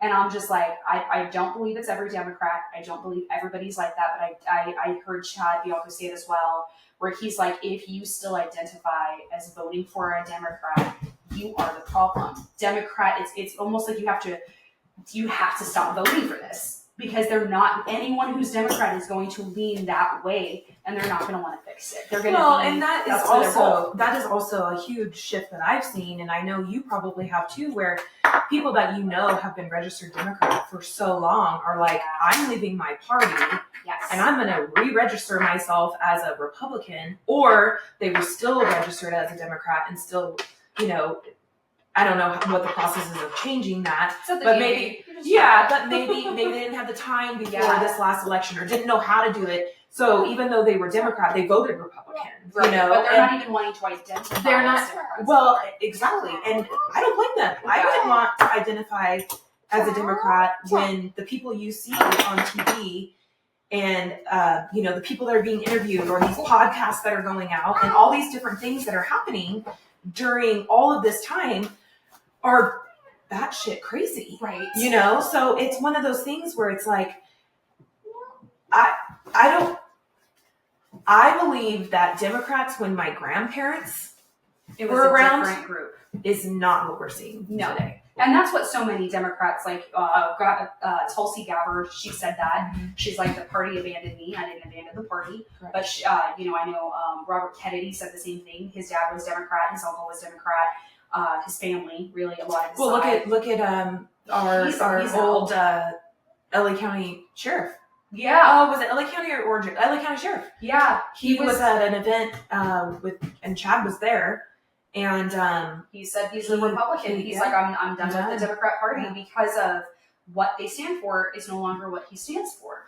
And I get that. But where I think we have gotten to such an issue across the board is that people have said, well, if I don't vote, it doesn't matter. And then, like, there used to literally be a post that went around every election was like, if you don't vote, you can't complain. And I was like, amen. But so many people were like, well, I'm just not going to vote. And still to this day, and I'm like, you got to vote because it's not just you.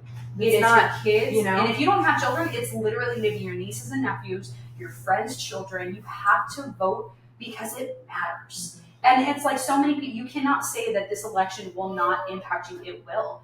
It makes us have $10 a freaking gallon of gas. It makes our electricity based off of this weird, higher in the summer versus lower in the winter charge. Where we should not have electricity bills of $500, $600, $700 in the summer versus $200 in the winter, simply because the electricity wants to say we can just do whatever we want because the state of California told us we can. And that's the issue. Like we are. I was able to survive in 2015 and 2016 with a family of 6 on $18,000 a year. I was able to figure it out. Good for you. Now I can't do that. Yeah. That's like, we're barely, we make good money and we're still like, we're not struggling. That's but what it's I mean. One of those I know things so many families that it's screw it. Like, we could be a really rich somewhere else. And it just takes us moving out of California. Yeah. And we literally, it's just so many different things where I was like, man, our money would go so much farther. It wouldn't be as high. We're spending so much in this and this and that for, taxes, unemployment, payroll, all of these things specifically because we're in California. Yeah. And it drives me nuts. And people just are like, well, it doesn't hurt me. I'm like, it does. And it's going to continue to hurt you.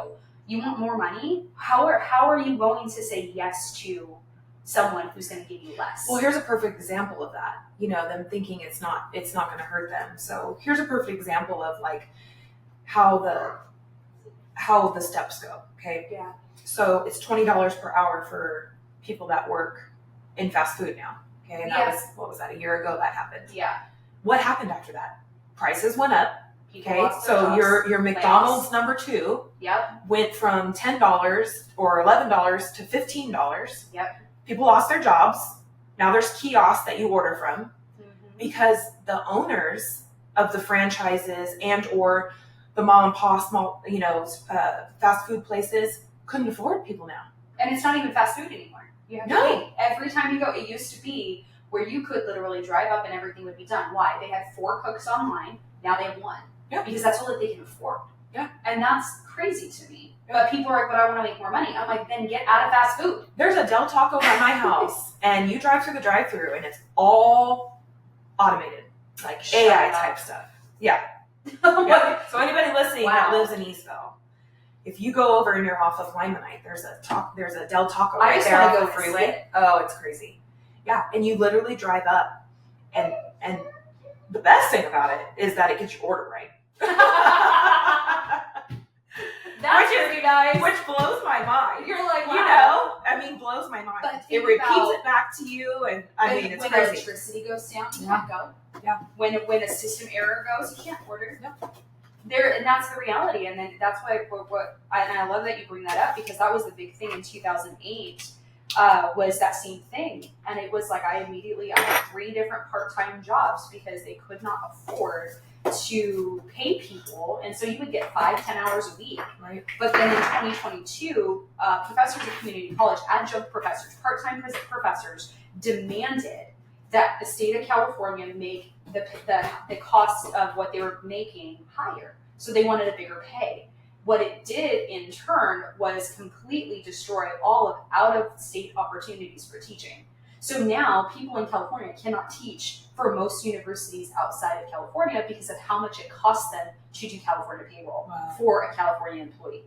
And so that's one of the reasons, like, I will never be able to teach in most states because part-time positions are basically null and void because of how much it costs them to run payroll for a California employee. Wow. And I'm like, but good job, Mm-hmm. Californians, you got your community college professors more money, which I think should have happened. I just don't think it should have been a law. I think the colleges should have just paid more, but they didn't want to.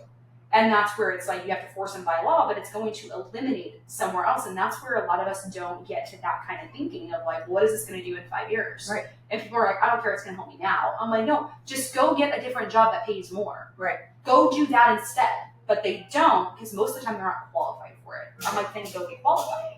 But it's a whole thing. I'm like, we could go on for hours with that one. Because it's just, people don't think of the long-term consequences. My husband always said, like, when in doubt, if you don't know and you're voting and you really haven't had time to look it up, if it raises taxes, don't do it. Yeah, absolutely. Just because it's going to hurt us somehow. And I'm like, that is such a good thing, because sometimes they change like the verbiage on the bill or on the voting thing versus the booklet that they send you, and you're just like, wait a minute, I didn't see this one. Right. But he's like, if it raises taxes, it usually means that it's going to hurt us financially. Yep, absolutely. And I'm like, that's such a great way, especially if you're like 18 and not knowing, you're like, I haven't looked into this. It's Right. like, if it raises it, say no. If it sounds too good to be true, say no. Yeah. But yeah. Or better yet, ask somebody. Yeah. Educate yourself. Take the time talk to to learn. somebody that and talk to a stranger about it. Like, sit and have a conversation with somebody that, maybe that's, been in the community, and you've seen that they, have kind of some knowledge on this or that, pick their brain a little bit and ask questions, And don't feel, I know so many people told me, they messaged me privately during 2024, and they just said, you look like someone who won't judge me. But they said, I didn't want to vote for Trump because family would have been disappointed at me. And I'm like, take the disappointment. Vote for who, with when it comes to the policies that they're bringing. What is the policies? Well, and that's really sad. So you said that right now, and I'm thinking to myself, well, what's really sad is that if that person voted for Trump, and I hope that person did vote for Trump, the sad part is then they're in a position where they don't want to talk about it with their family because they want to keep it a secret, because their ballot's a secret, right? I mean, reality is no one has to see your ballot. I hope people don't show people their ballots. So it's like, that's the sad part, is you're so happy and you're so proud of yourself, and you're so eager about educating yourself and seeing that and wanting to vote for that person for the reasons you want to vote for them. Right. But you know that you're going to be shunned on, so to say, or judged or cut out, or whatever the case may be. So then you don't talk about it. Mm-hmm. So how sad is that? Because now you can't even talk about what you support. Right. You have to act like maybe you didn't vote for that person, or that you don't support whatever that person supports. Right. So it's that's really sad. It's the saddest part is that they did not vote for what they wanted to vote for when it came to policies. They voted for who they knew their family wanted them to vote for, because they did not want to have a Thanksgiving and Christmas conversation, and said they basically would not be invited. Yeah. And I was like, yeah. So then that's when you vote for Kanye West. That's when you instead of like, let's not vote for Kanye West. Let's keep that I mean, at what point would it just make sense to be like, well, you know what? Here's another person on the ballot. I'm just that's where it's like, just vote or people just decide not to vote at all, and that's even worse. Don't even, like, the reality is, if you are voting to impress someone, you're voting wrong. Yeah, you need to vote for policies that you actually believe in. And if you're like, I mean, I had people telling me, they're like, I don't even care who you vote for, I just need to tell somebody, but I am crying. I am so mad that I voted for Kamala. I can't believe I did that. And I'm just like, how many people are out there? And these individuals told me, like, they're like, you have no idea, within my community, it was, you vote for Kamala or you're done in our community. Yeah. And I'm like, wow, so the numbers are even skewed. Harper, get down. The numbers are completely skewed because people are voting based off of who they want to accept them and love them. And that, hey, don't touch that, ma'am. She likes to touch buttons, and she just touched some stuff. So let me fix this real quick. What did you touch? Sorry, you guys, we have technical difficulties. She turned off the camera, and that's okay.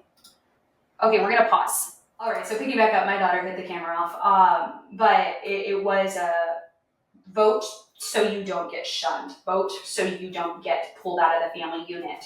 And that is such a dangerous way to vote because you're looking for social acceptance at that point. And there is going to be a moment where it is, you are going to vote for someone based off of who's going to accept you, and then when they don't accept you for other things, you just wasted what you voted for. Right. And now you're going to be impacted by the long-term effects.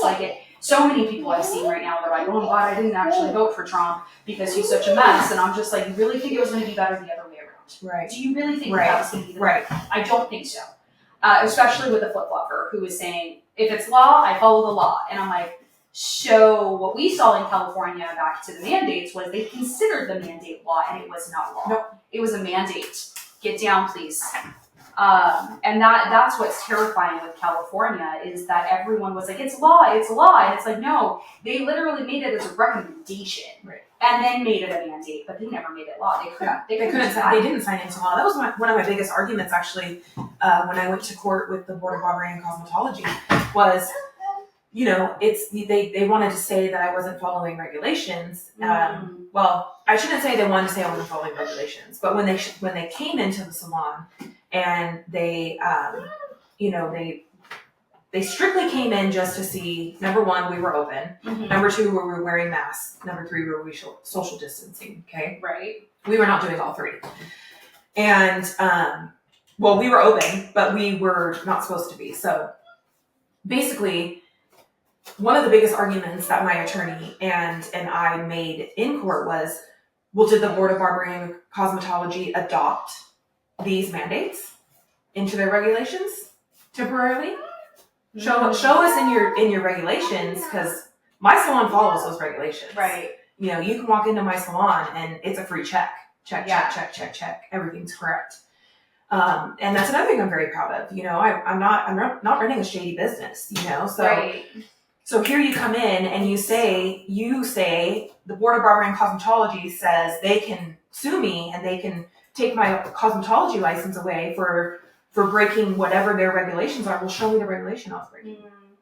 So that was a big issue too, because it was like, if you really wanted to enforce something, you should have adopted it yourself, even if it was temporarily. You had a meeting and you temporarily adopted these into the Board of Barbarian Cosmetology regulations. Well, then we have a whole nother story, right? Yeah, then I do deserve to have my license taken away because I'm not following any of the state. My state license is under this board, and I'm not following their regulations. Yeah, you have every right to take my license away. Right. But you didn't.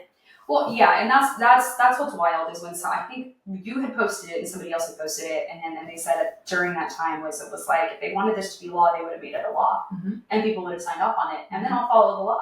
But that's what's terrifying is that when someone but they couldn't. You know why they couldn't? Because it's tyranny. And it's unconstitutional. And it's 100% unconstitutional. But when you have people who are willingly there to bend the law and make it against the Constitution. And we have judges who are literally fighting things right now where it's like, hey, what you're actually fighting for is unconstitutional. And that's what's wild to me is that all you got to do is get the right people in the right places to make what you want to have happen. Yeah. And then I find it so funny that so many of the left side, their whole argument is, well, that's what Trump is doing. And it's like, show me where it's unconstitutional. Right.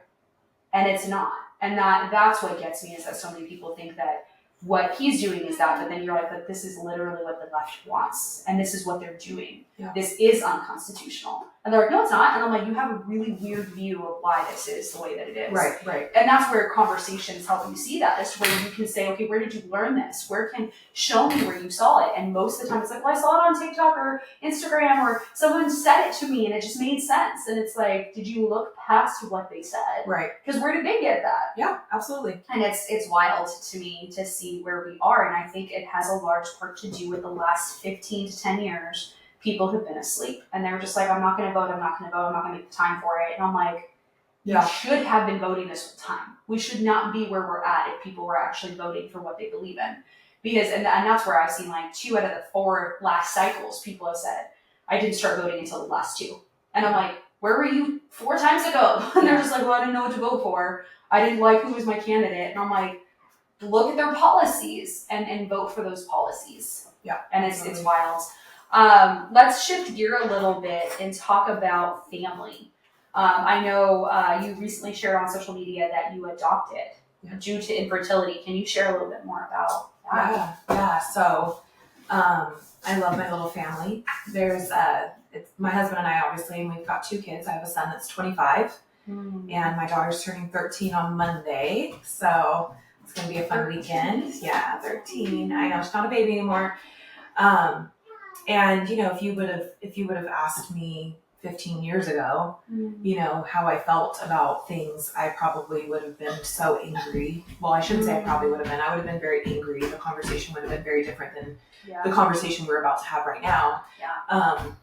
Unfortunately, for whatever reason, well, I believe I have my reasons of why, but I was not able to ever bear my own children, and that is okay because I have a beautiful son and a beautiful daughter, and my kids needed me, and so in such a unique way. So just to give a little bit of a backstory, my husband, when I met my husband, he has a biological son that's our son, and he was 16 months old. And I ended up, after we got married, I ended up adopting him. So I did a step-parent adoption. So he is legally my son. And so that's where that adoption happened and why that adoption happened. And then we had struggled with fertility for a very, very long time. And did all the things, and had all the procedures and fought. And, it ended with no success. But we still have a beautiful daughter. We ended up adopting. She was 3 days old when we picked her up from the hospital. And again, like I said, she's turning 13 on Monday.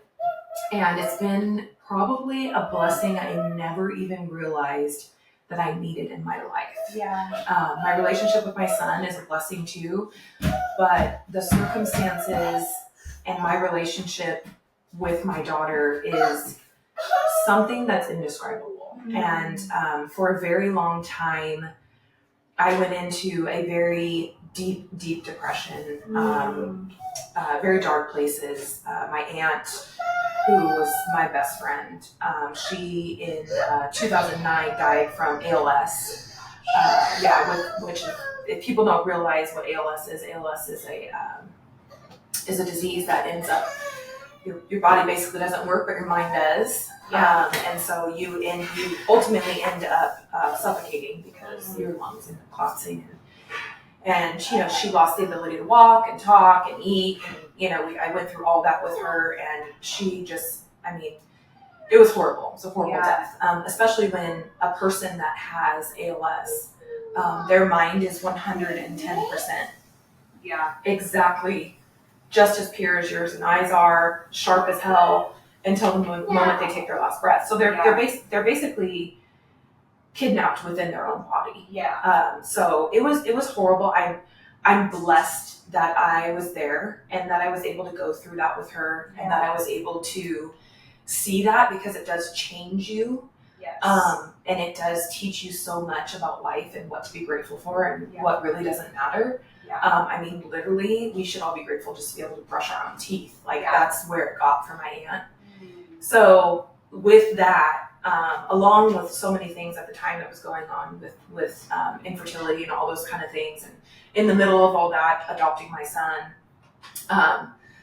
it was just kind of like a very dark space for me. And I have childhood stuff that kind of played into a lot of my mental health. So when Emmy was born and Emmy came, I still struggled and I still had some hard things, but I had Emmy, and Michael was older when she came along. He was 12 already, and he was pretty much taking care of himself and doing his own thing, and all those things. But she was something that needed me, and I dove so deep into that because it made me feel so good that there was something that needed me, because I felt like I wasn't needed, Yeah, and it's infertility is one of those things that is just, it's so rough. We've actually had 2 miscarriages, one before Harper and one after Harper, and then we had Harper 6.5 weeks early.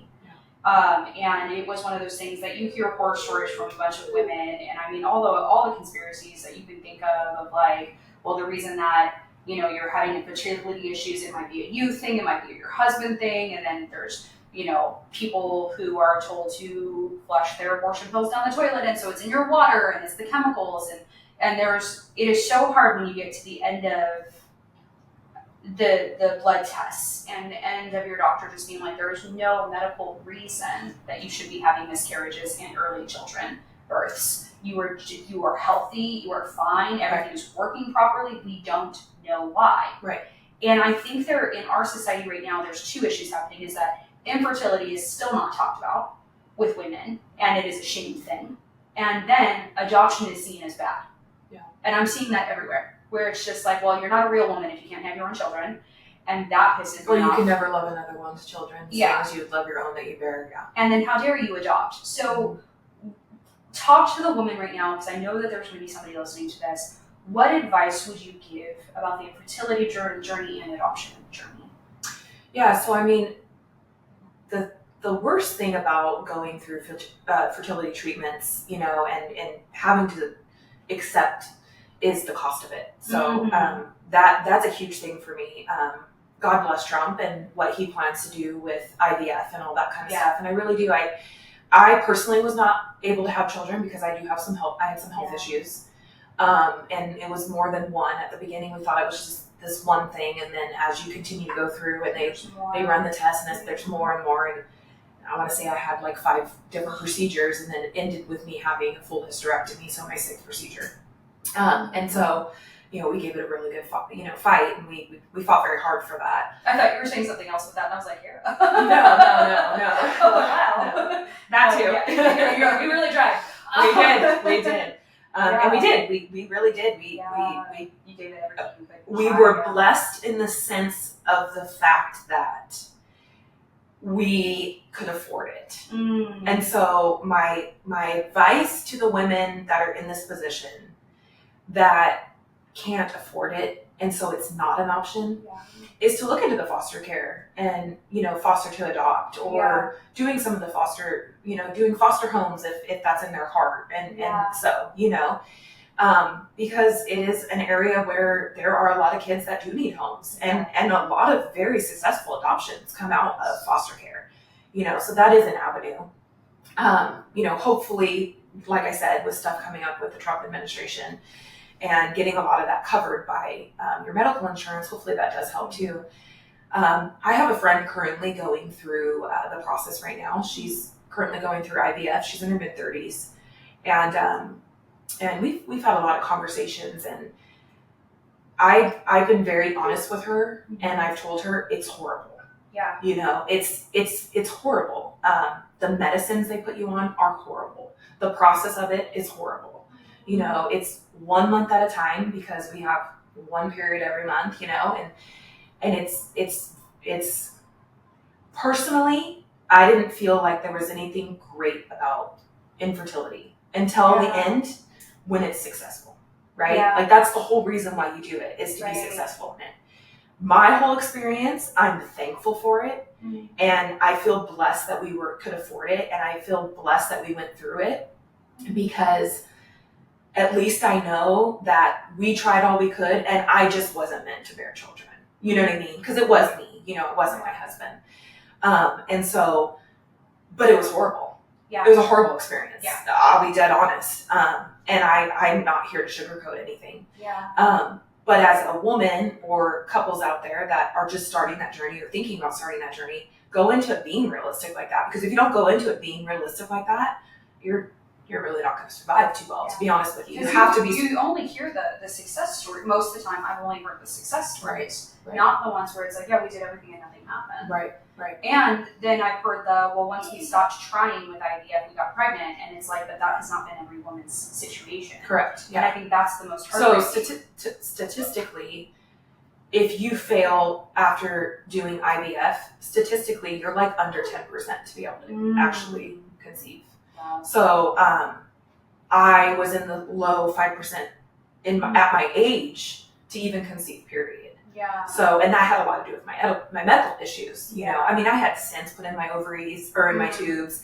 I had multiple different times where I had fibers removed, polyps, my cervix leaned, my cervix opening overlapped. I mean, I had endometriosis and ovarian cysts. I mean, there was so much, and it wasn't meant for me. But I look at my kids now, and when that was all happening and it was unsuccessful, it was devastating. Yeah.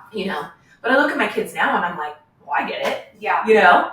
Well, and the thing too is like, and I do want to make sure that people understand, like when you do the foster care to adoption thing, that is not the point of foster care. Foster care is for reunification, but there are over 100,000 kids on the adoption list right now. And they might be older children. Right. They might be over the age of 12. It is harder for older youth to get adopted before 18. And people are like, nope, I like literally see the comments all the time where I don't want damaged goods. And I'm like, if you are going into the foster care realm to adopt, make sure that the child's actually adoptable and make sure that like you ask about that. Yeah. But and that's why you need to work with a good agency and get a good social worker and all that kind of you're stuff honest about what you're doing too, because they'll be honest and be like, okay, we're not going to place children with you that are not eligible for adoption, and there's a whole, they help with the cost of that and everything. It can be a very, very good option, and it's a very hard option too, because there is trauma, but every person in this world wants love. And if you can love somebody and they deserve it, and you work through that trauma and you work through the issues, it's going to better that person as a human being. But so many people get into adoption with the foster care side without being honest with their social worker about that, saying like, hey, we want to adopt. They're like, oh, we just want to start as adoption, or just with foster care. And then they get a child where they're 2-3 years old, and they're like, we want to adopt them, and they start sabotaging the reunification process, and that's not good. No. So I'm like, just go in with honesty, because they'll let you know, absolutely. like, hey, this child is not up for adoption. And they're like, okay, thank you for letting us know. Right. But that, I think, is such a beautiful way to help relieve the system of children who are just being flushed into the jails and homelessness population. But it's being real with your caseworker to say, like, I really want to adopt, and we would like to only have children who are eligible for adoption. So that way we can. Well, and being realistic to understand too that doesn't mean they are for sure going to be adopted. Exactly. Because it needs to be a good fit as well for both sides. And sometimes we're just not the right parent for that child. And like, that's been, I think, pretty eye-opening for so many people that don't have that conversation, where it's like, oh, we didn't talk about my husband not working or my wife not working. Can you put the broom down? There you go. You can sweep. She likes to sweep the floor. But I think just being honest from the beginning and realizing that maybe that child is not the child you do adopt, but if you are looking to make sure you're the right parent for that child, and that's a big thing that we got to do. There's so much rejection in that not being the right family either. Right. So we want to be very diligent of not making promises to that foster youth, like, we're going to adopt you, because I see that happening, and then they're like, we don't have the ability to have one of us not work. Like, we have to have finances coming in. We have to be able to pay these bills. And that's not a conversation. Like, you need to be just honest with that foster youth and not overpromise and then deliver. But infertility, I think, for women, there's just all this messaging around right now that I'm hearing, where it's just like, you're not a real woman if you can't have babies. What would you say to the woman who is feeling that right now? That is bullshit.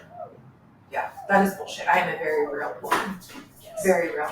I'm a great mom, and I truly believe that if you ask my kids that, they would say the same. It's not just what I think. I am a woman. I am a very real woman. I am a great mother. I'm very passionate about being a mom, and I think it shows in how my kids act and the adults my son's 25, he's already an adult, he bought a condo at 23, he's engaged to get married, he has an amazing job, and he was raised by me and his dad, and so if anybody is to say that, that's a person, number one, that should not be in your life. Yes. And if you're reading that somewhere, that's a page you shouldn't be following, or an article you shouldn't be reading, because there are so many people affected by fertility. And the truth is, you are a real woman, And to me, getting help and seeking other avenues is strength. You're not giving up on that. If you know you want to be a parent, and this goes for husbands and wives, and being a dad and a mom, if you know that that's something for you, there's so many ways that really you can be successful, and it doesn't make you any different than a mother that had given birth to their own children. And I love my kids, I'm sure, the same exact way, and love them just as much as their biological mothers, could have. Well, one of them I won't, speak too great about. My stepson was my stepson, so obviously he has a mother out there that's not involved. So and that's rough, but I know I do. I know the relationship I have with my son is very special to me. Him and I are very close. He recently just got engaged, and I was able to be involved in that, and him, looking for a ring and all that stuff. And that stuff means the world to me. That's the things that you should be looking up to as a parent. Those are the things that you should be excited about. And just because I didn't give birth to him doesn't mean that all these things that are now happening in his life and throughout his life, that I haven't felt the same way that any other parent has felt about their child. And I think one of the things that I learned from so one of my friends that I met online, she is a bio mom. She was really young when she got pregnant with her daughter, and they gave her up for adoption. And she has shared in that one of the things that she has been told is like she was a failure, or that she was didn't love her daughter enough. But it was a thing of love to say, I'm not going to be able to do this.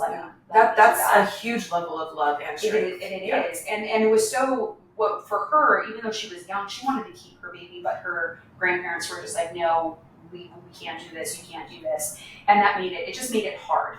And so my hope would be that there are situations like that can stop happening, and people can support the bio mom to keep their child.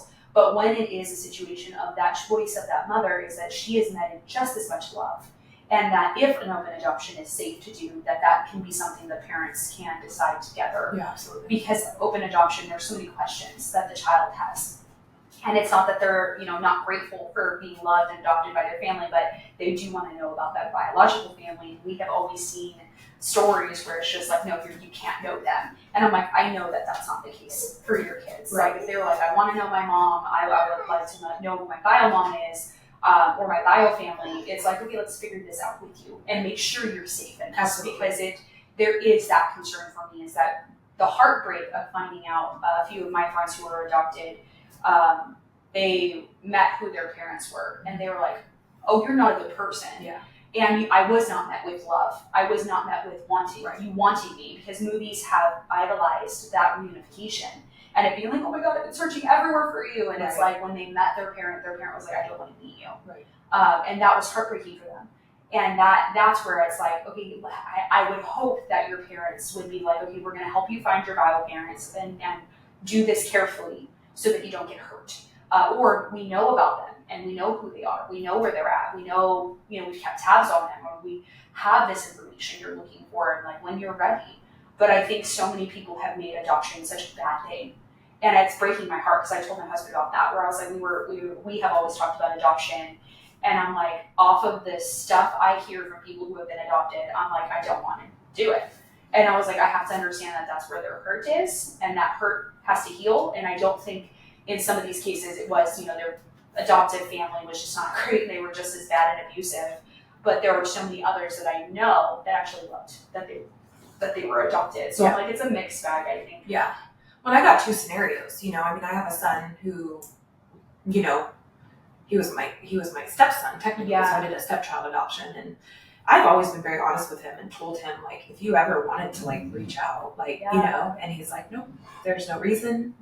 That relationship was never a relationship. Right. He has his own feelings about a lot of it, you know, and even though he still feels that way, I still am like, I still want to make sure he knows that the support would be there. You know what I mean? Do I truly believe him? Yes. Knowing my son's personality, do I believe him? Yeah. I think he was there once and he wasn't respected. He wasn't cared for. He wasn't, you know, he wasn't seen for him. It was always his dad and I's fault. And I think for him, he's done with that. You know, he lived that. And so he's over it. As far as my daughter goes, we did a closed adoption with her and she's always known she's adopted. It's never been a secret. The word's always been around. I think she thinks it's kind of cool that her brother's adopted too, you know, technically with me and you know, and she knows when that day comes that if that's an option, you know, and I don't know how she feels about that because, you know, like I said, she's only turning 13. She really hasn't said anything, you know, but, there's just so many different avenues with when you're dealing with infertility and all the different avenues of all of it. It's very important to also remember to be true to yourself and not worry about what everybody else is saying. Yeah. So, you know, if you're out there right now, you know, sitting on the fence of, you know, should I adopt or should I not, or should I try to go through fertility treatments or should I not? Like, you need to have your own moment of deep. Like dig deep and like really think about all the avenues because it's a lot. And so, and of course those moments need to happen with your spouse, you know, so, you know, you need to really dig deep into all that. And you need to be like I said, infertility is horrible. It's horrible. Physically, it's horrible. What it's for and what can happen and the success stories that come out of it are amazing. Absolutely amazing. But going through it it's horrible. And so you got to think about those things. Like if you're not strong enough, you know, mentally, or if you've got other things going on physically, like, and doctors will tell you, hey, if you have this health issue, we got to steer this way or whatever, you know what I mean? So, you know, I'm here to tell the truth and I'm here to be very honest because that's just the type of person, period, that I am. You know, and then there's avenues with adoption that can be very rough too, you know? So, but with adoption, you're going to have a child. You know what I mean? If you move forward with adopting, you're going to be a parent. It's just a matter of when. You know what I mean? Our profile got picked by a hospital social worker, and we had only been certified for 42 days, and we were told it would take a year and a half because we specified. You know, there's things you can be specific about. And we were very specific about Caucasian or Caucasian mix of any.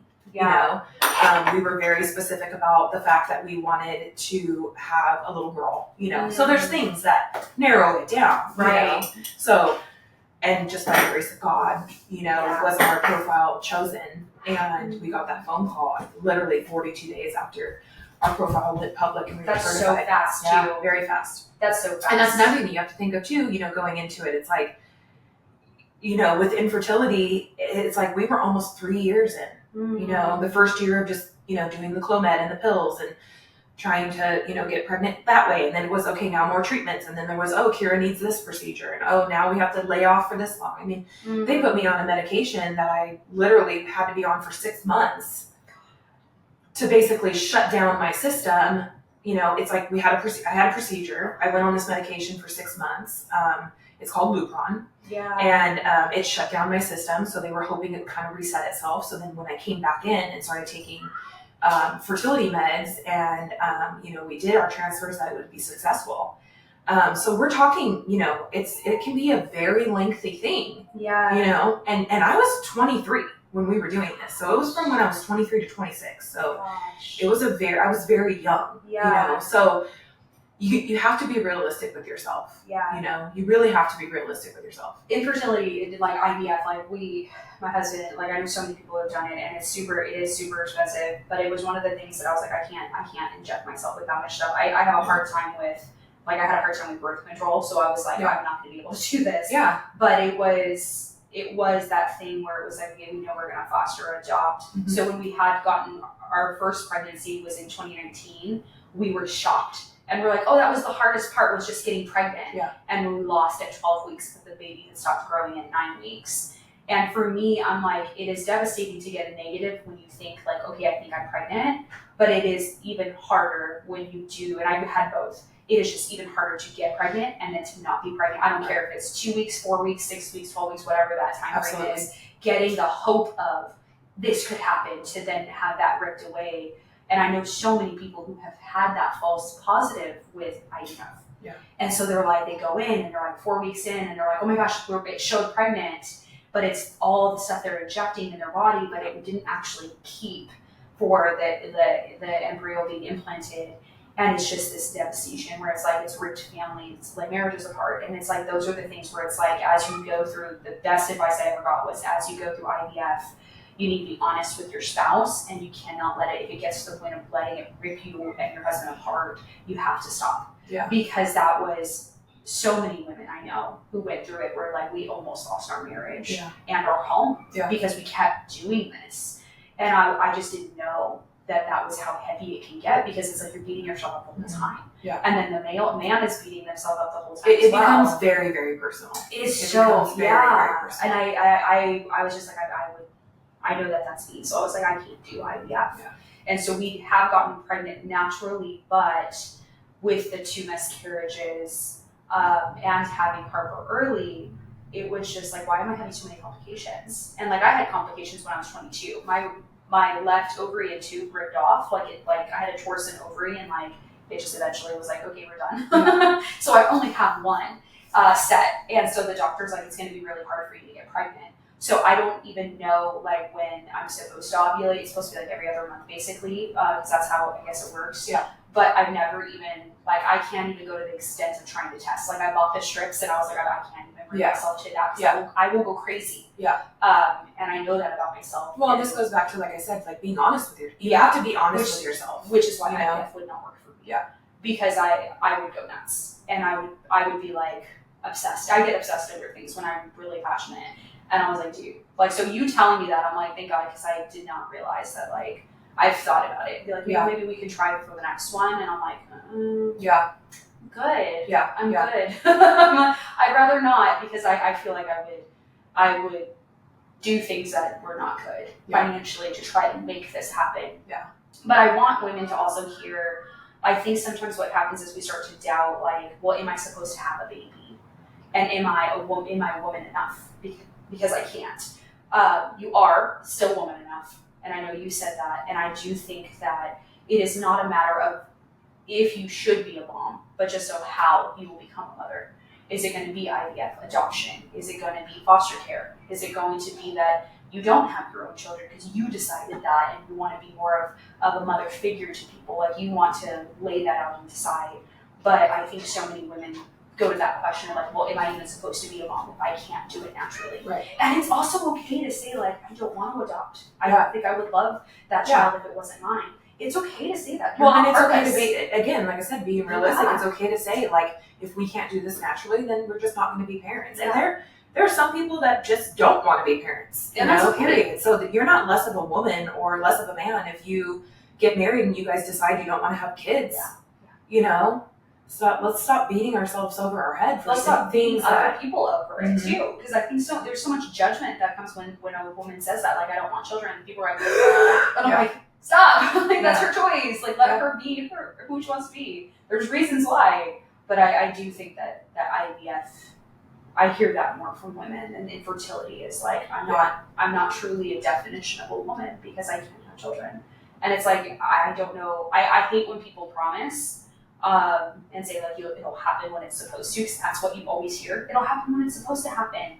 But I don't know what God has for that person. Right. And what I do know is that that's something to take with him to prayer and with your spouse. Absolutely. And to really sit in and, like you said, figure out what route you want to go in and be very honest with yourself.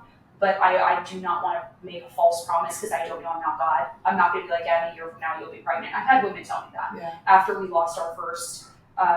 Women were pulling me aside at church, and they're just like, oh, yeah, watch, you're going to be pregnant this time next year. Don't worry, you're going to get pregnant in 6 months. Don't worry, I had many, many, many, many miscarriages, and I have 5 kids, and you're going to get pregnant so fast. And 3 years. It took us struggling. before we had Harper, and it wasn't a struggle of us being intimate. It was a struggle of me emotionally letting go. Yeah. And that was daily, where it was just like, but what if I get pregnant and lose again? What if I get pregnant and lose again? What if, and like that was more like turmoil internally that I faced. That even after Harper, we got pregnant, the same thing. Like I was just like, oh my God, we're pregnant. Like how am I supposed to be pregnant? And hey, not the camera, not that one. She's messing with the camera, people. But we're currently 8 weeks pregnant, and that's congratulations on that. Thank you. It's been, we found out like 2.5 weeks, and like as soon as my body shifted, I was like, something's wrong, and I was like, that's really early to tell. But the biggest thing that I have had to really work through daily is that fear of like, okay, Lord, I've lost twice, and I had my daughter super early. God, what do I, like, how am I going to do either of these? And I'm like, I am literally in no control, but God is. And we're, even if we do lose, and people are, you announced so early, I'm like, because I waited until week 12, and then we lost. I waited until week, 12 with her, and then we had her 6.5 weeks early. I didn't say anything for 2 of them, and I sat there by myself. Yeah. And it was miserable. Yeah. And it was hard. And people were like, okay, you lost, big deal. And I'm like, okay. Yeah. So I would rather have people praying on my behalf and knowing so that it's not a, hey, I lost, and then it's, we can't have our own, we're struggling. Well, and you're sharing your story, and something is so special about opening up and sharing your story and being super raw. And if it helps one person, all of that was worth it. Yeah. And that's what I've I shouldn't say talk to myself about, but talk to myself about. Yeah. Like that's what I've told myself for so long, is like, the reason why I do get so raw about it is because, going back to saying, don't talk about politics, don't talk about religion, all this stuff. Why aren't we talking about it? You know? And if it's something you don't want to hear, don't listen, or don't follow that person, or, for instance, don't listen to this podcast, or, or don't be friends with that person, or tell them, hey, I don't really like talking about this, or whatever the case may be. And so it's like being raw and like being able to express those things and share those things. Your infertility story is different than mine, but we both have gone through that, and we both had those emotions, and we both are sitting here now being raw and open about it. And so what you're saying, that might be something that's incredibly special to somebody that's just had a miscarriage. What I'm saying might be incredibly special for somebody, like you said, that's just thinking about another avenue because they can't do it naturally. You know what I mean? So, there's so many different levels to that. I have a very dear client who she has 6 kids, and she's had miscarriages in between. Beautiful family. Her and her husband both are amazing parents. They take care of their kids so great. And they constantly get comments from people about, like, these are all your kids? Why do you have so many kids? All these comments are constantly coming up, and it's like, again, it's nobody's business, right? And they don't know the struggle that they've been through, Unfortunately, even though they've been very successful with, the family they have and how many kids they do have, she's also miscarried multiple times, So there's so many different avenues when it comes to having kids and fertility and all those good things. You know what I mean? So, but it also leads to mental problems too. It does. Well, and so my mom had 11 kids. Both my grandparents had 7 and 8 kids. Multiple miscarriages from all of them that they never talked about. But the thing that I have found with another friend who has a lot of kids, she had a stillborn, she had a miscarriage, she had a hard time getting pregnant. And she said, like, people didn't even ask her how she was because they're like, oh, you have other kids, you're fine. And she's like, and when I would go to bed at night, I'd weep by myself because it's like, I have this reality of like, I desired this child and I lost this child. And that I think is such a hard reality, is that, like, look, even if they have a bunch of kids or no kids, someone who cannot get pregnant or is having a hard time having miscarriages, they need to be met with love and not okay, you need to get over it in 2 weeks. Like I still grieve 2019. I still grieve the child we lost then. That's actually what you guys won't be able to see it, but I have 3 butterfly tattoos, and there's colors all around because we never found, there's like pink, blue, and it mixes together, but we never found out the gender of the 2.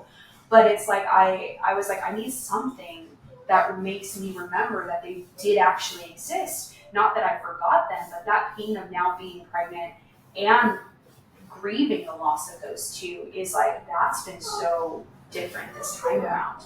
But then I also have grieved every single time I thought I was pregnant that nothing showed up. Right. And I'm like, you're allowed to grieve that. But then take it a step further and still invite those women to baby showers, still invite them to gender reveal, let them choose if they want to or not want to come to this event. Yeah. But I just remembered it was so many people were just like, well, we didn't want to like go lunch with you, we didn't know if you were sad, we didn't want to like, you know, we didn't want to bother you. I really quickly realized I wasn't getting invited to baby showers. And I was like, what is happening? And they're like, well, we didn't want to make you sad. And I'm like, let me choose if I can't go. Right. You know, but there was so much like, well, we just didn't want you to be there. And I was like, man, that really sucked because I was really excited that you got pregnant. I know my daughter's just eating cheese. It's not me chomping away. We're jumping cheese. Can you close your mouth? But that I thought was so surprising, and more women are speaking out about that, saying like, do you know how many things I wasn't invited to when I had the loss of my child? Because people were like, well, I didn't know if you were still sad. And I'm like, let them come sad. Like if they let them choose to show up when they can. Yeah. But don't exclude them because you think like they're just going to be sad.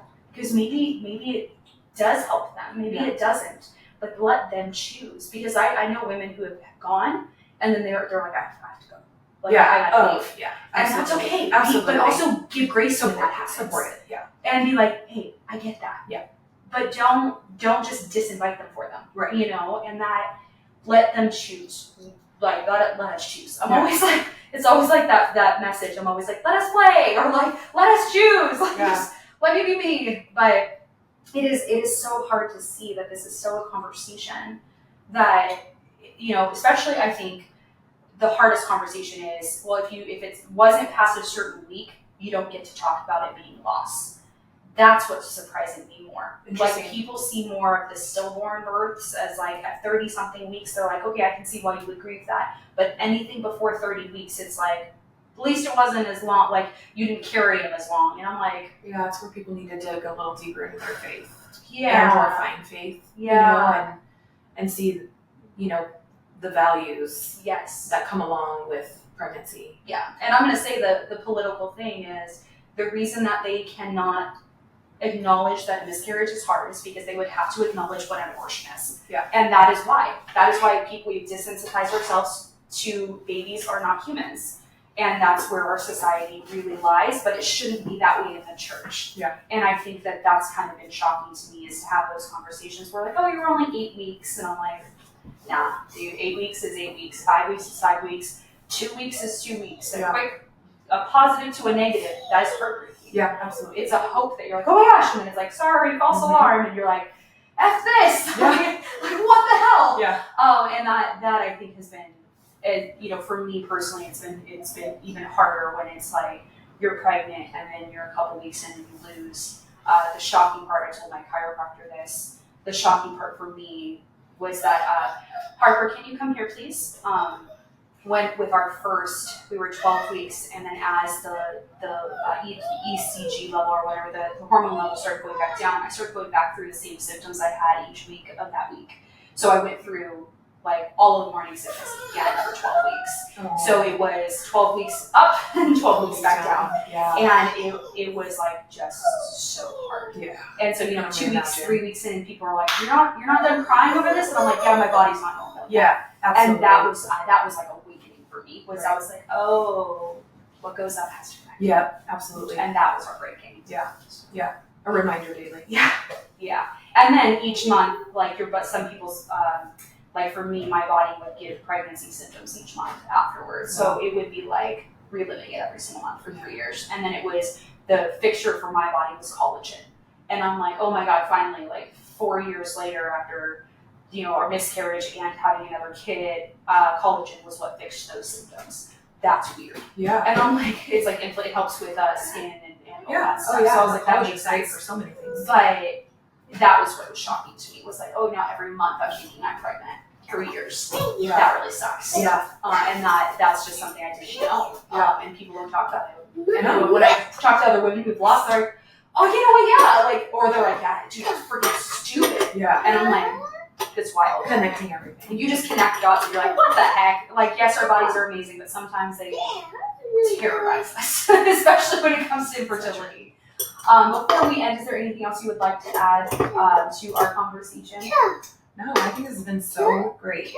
I really bummed my camera died, you guys, but that's okay. It's totally fine. You guys don't need to see all the faces I'm making anyway. But I think they should. They should. But for you guys, if you guys, I'm going to actually do something kind of weird. Hold on, I'm going to flip the camera. So you can at least see at the end. Hi, welcome back. And you saw my butt. So you guys just follow along. If you guys want to follow Kira online. She is still fighting the battle within California. We are still fighting a battle within California. Get out there and vote. Be more involved in your just local community, Riverside County. If you're here, vote like you've not voted before. There's so many things going on within education across California, as well as within our state that we need to fight for. Noodles, we're coming for you. We have lots of questions, and we really want you to just don't go for residency. I'm going to plug that in. But if you are a business, or if you guys have questions on business or things that maybe you're experiencing within California, reach out. If you guys are wanting to talk about infertility or family as well, please leave comments. If you want a private DM, either of us, you guys can do that. It's really important to have conversation and be in conversation with people. We will talk about faith, country, and life. So have a great day, you guys. We'll see you later.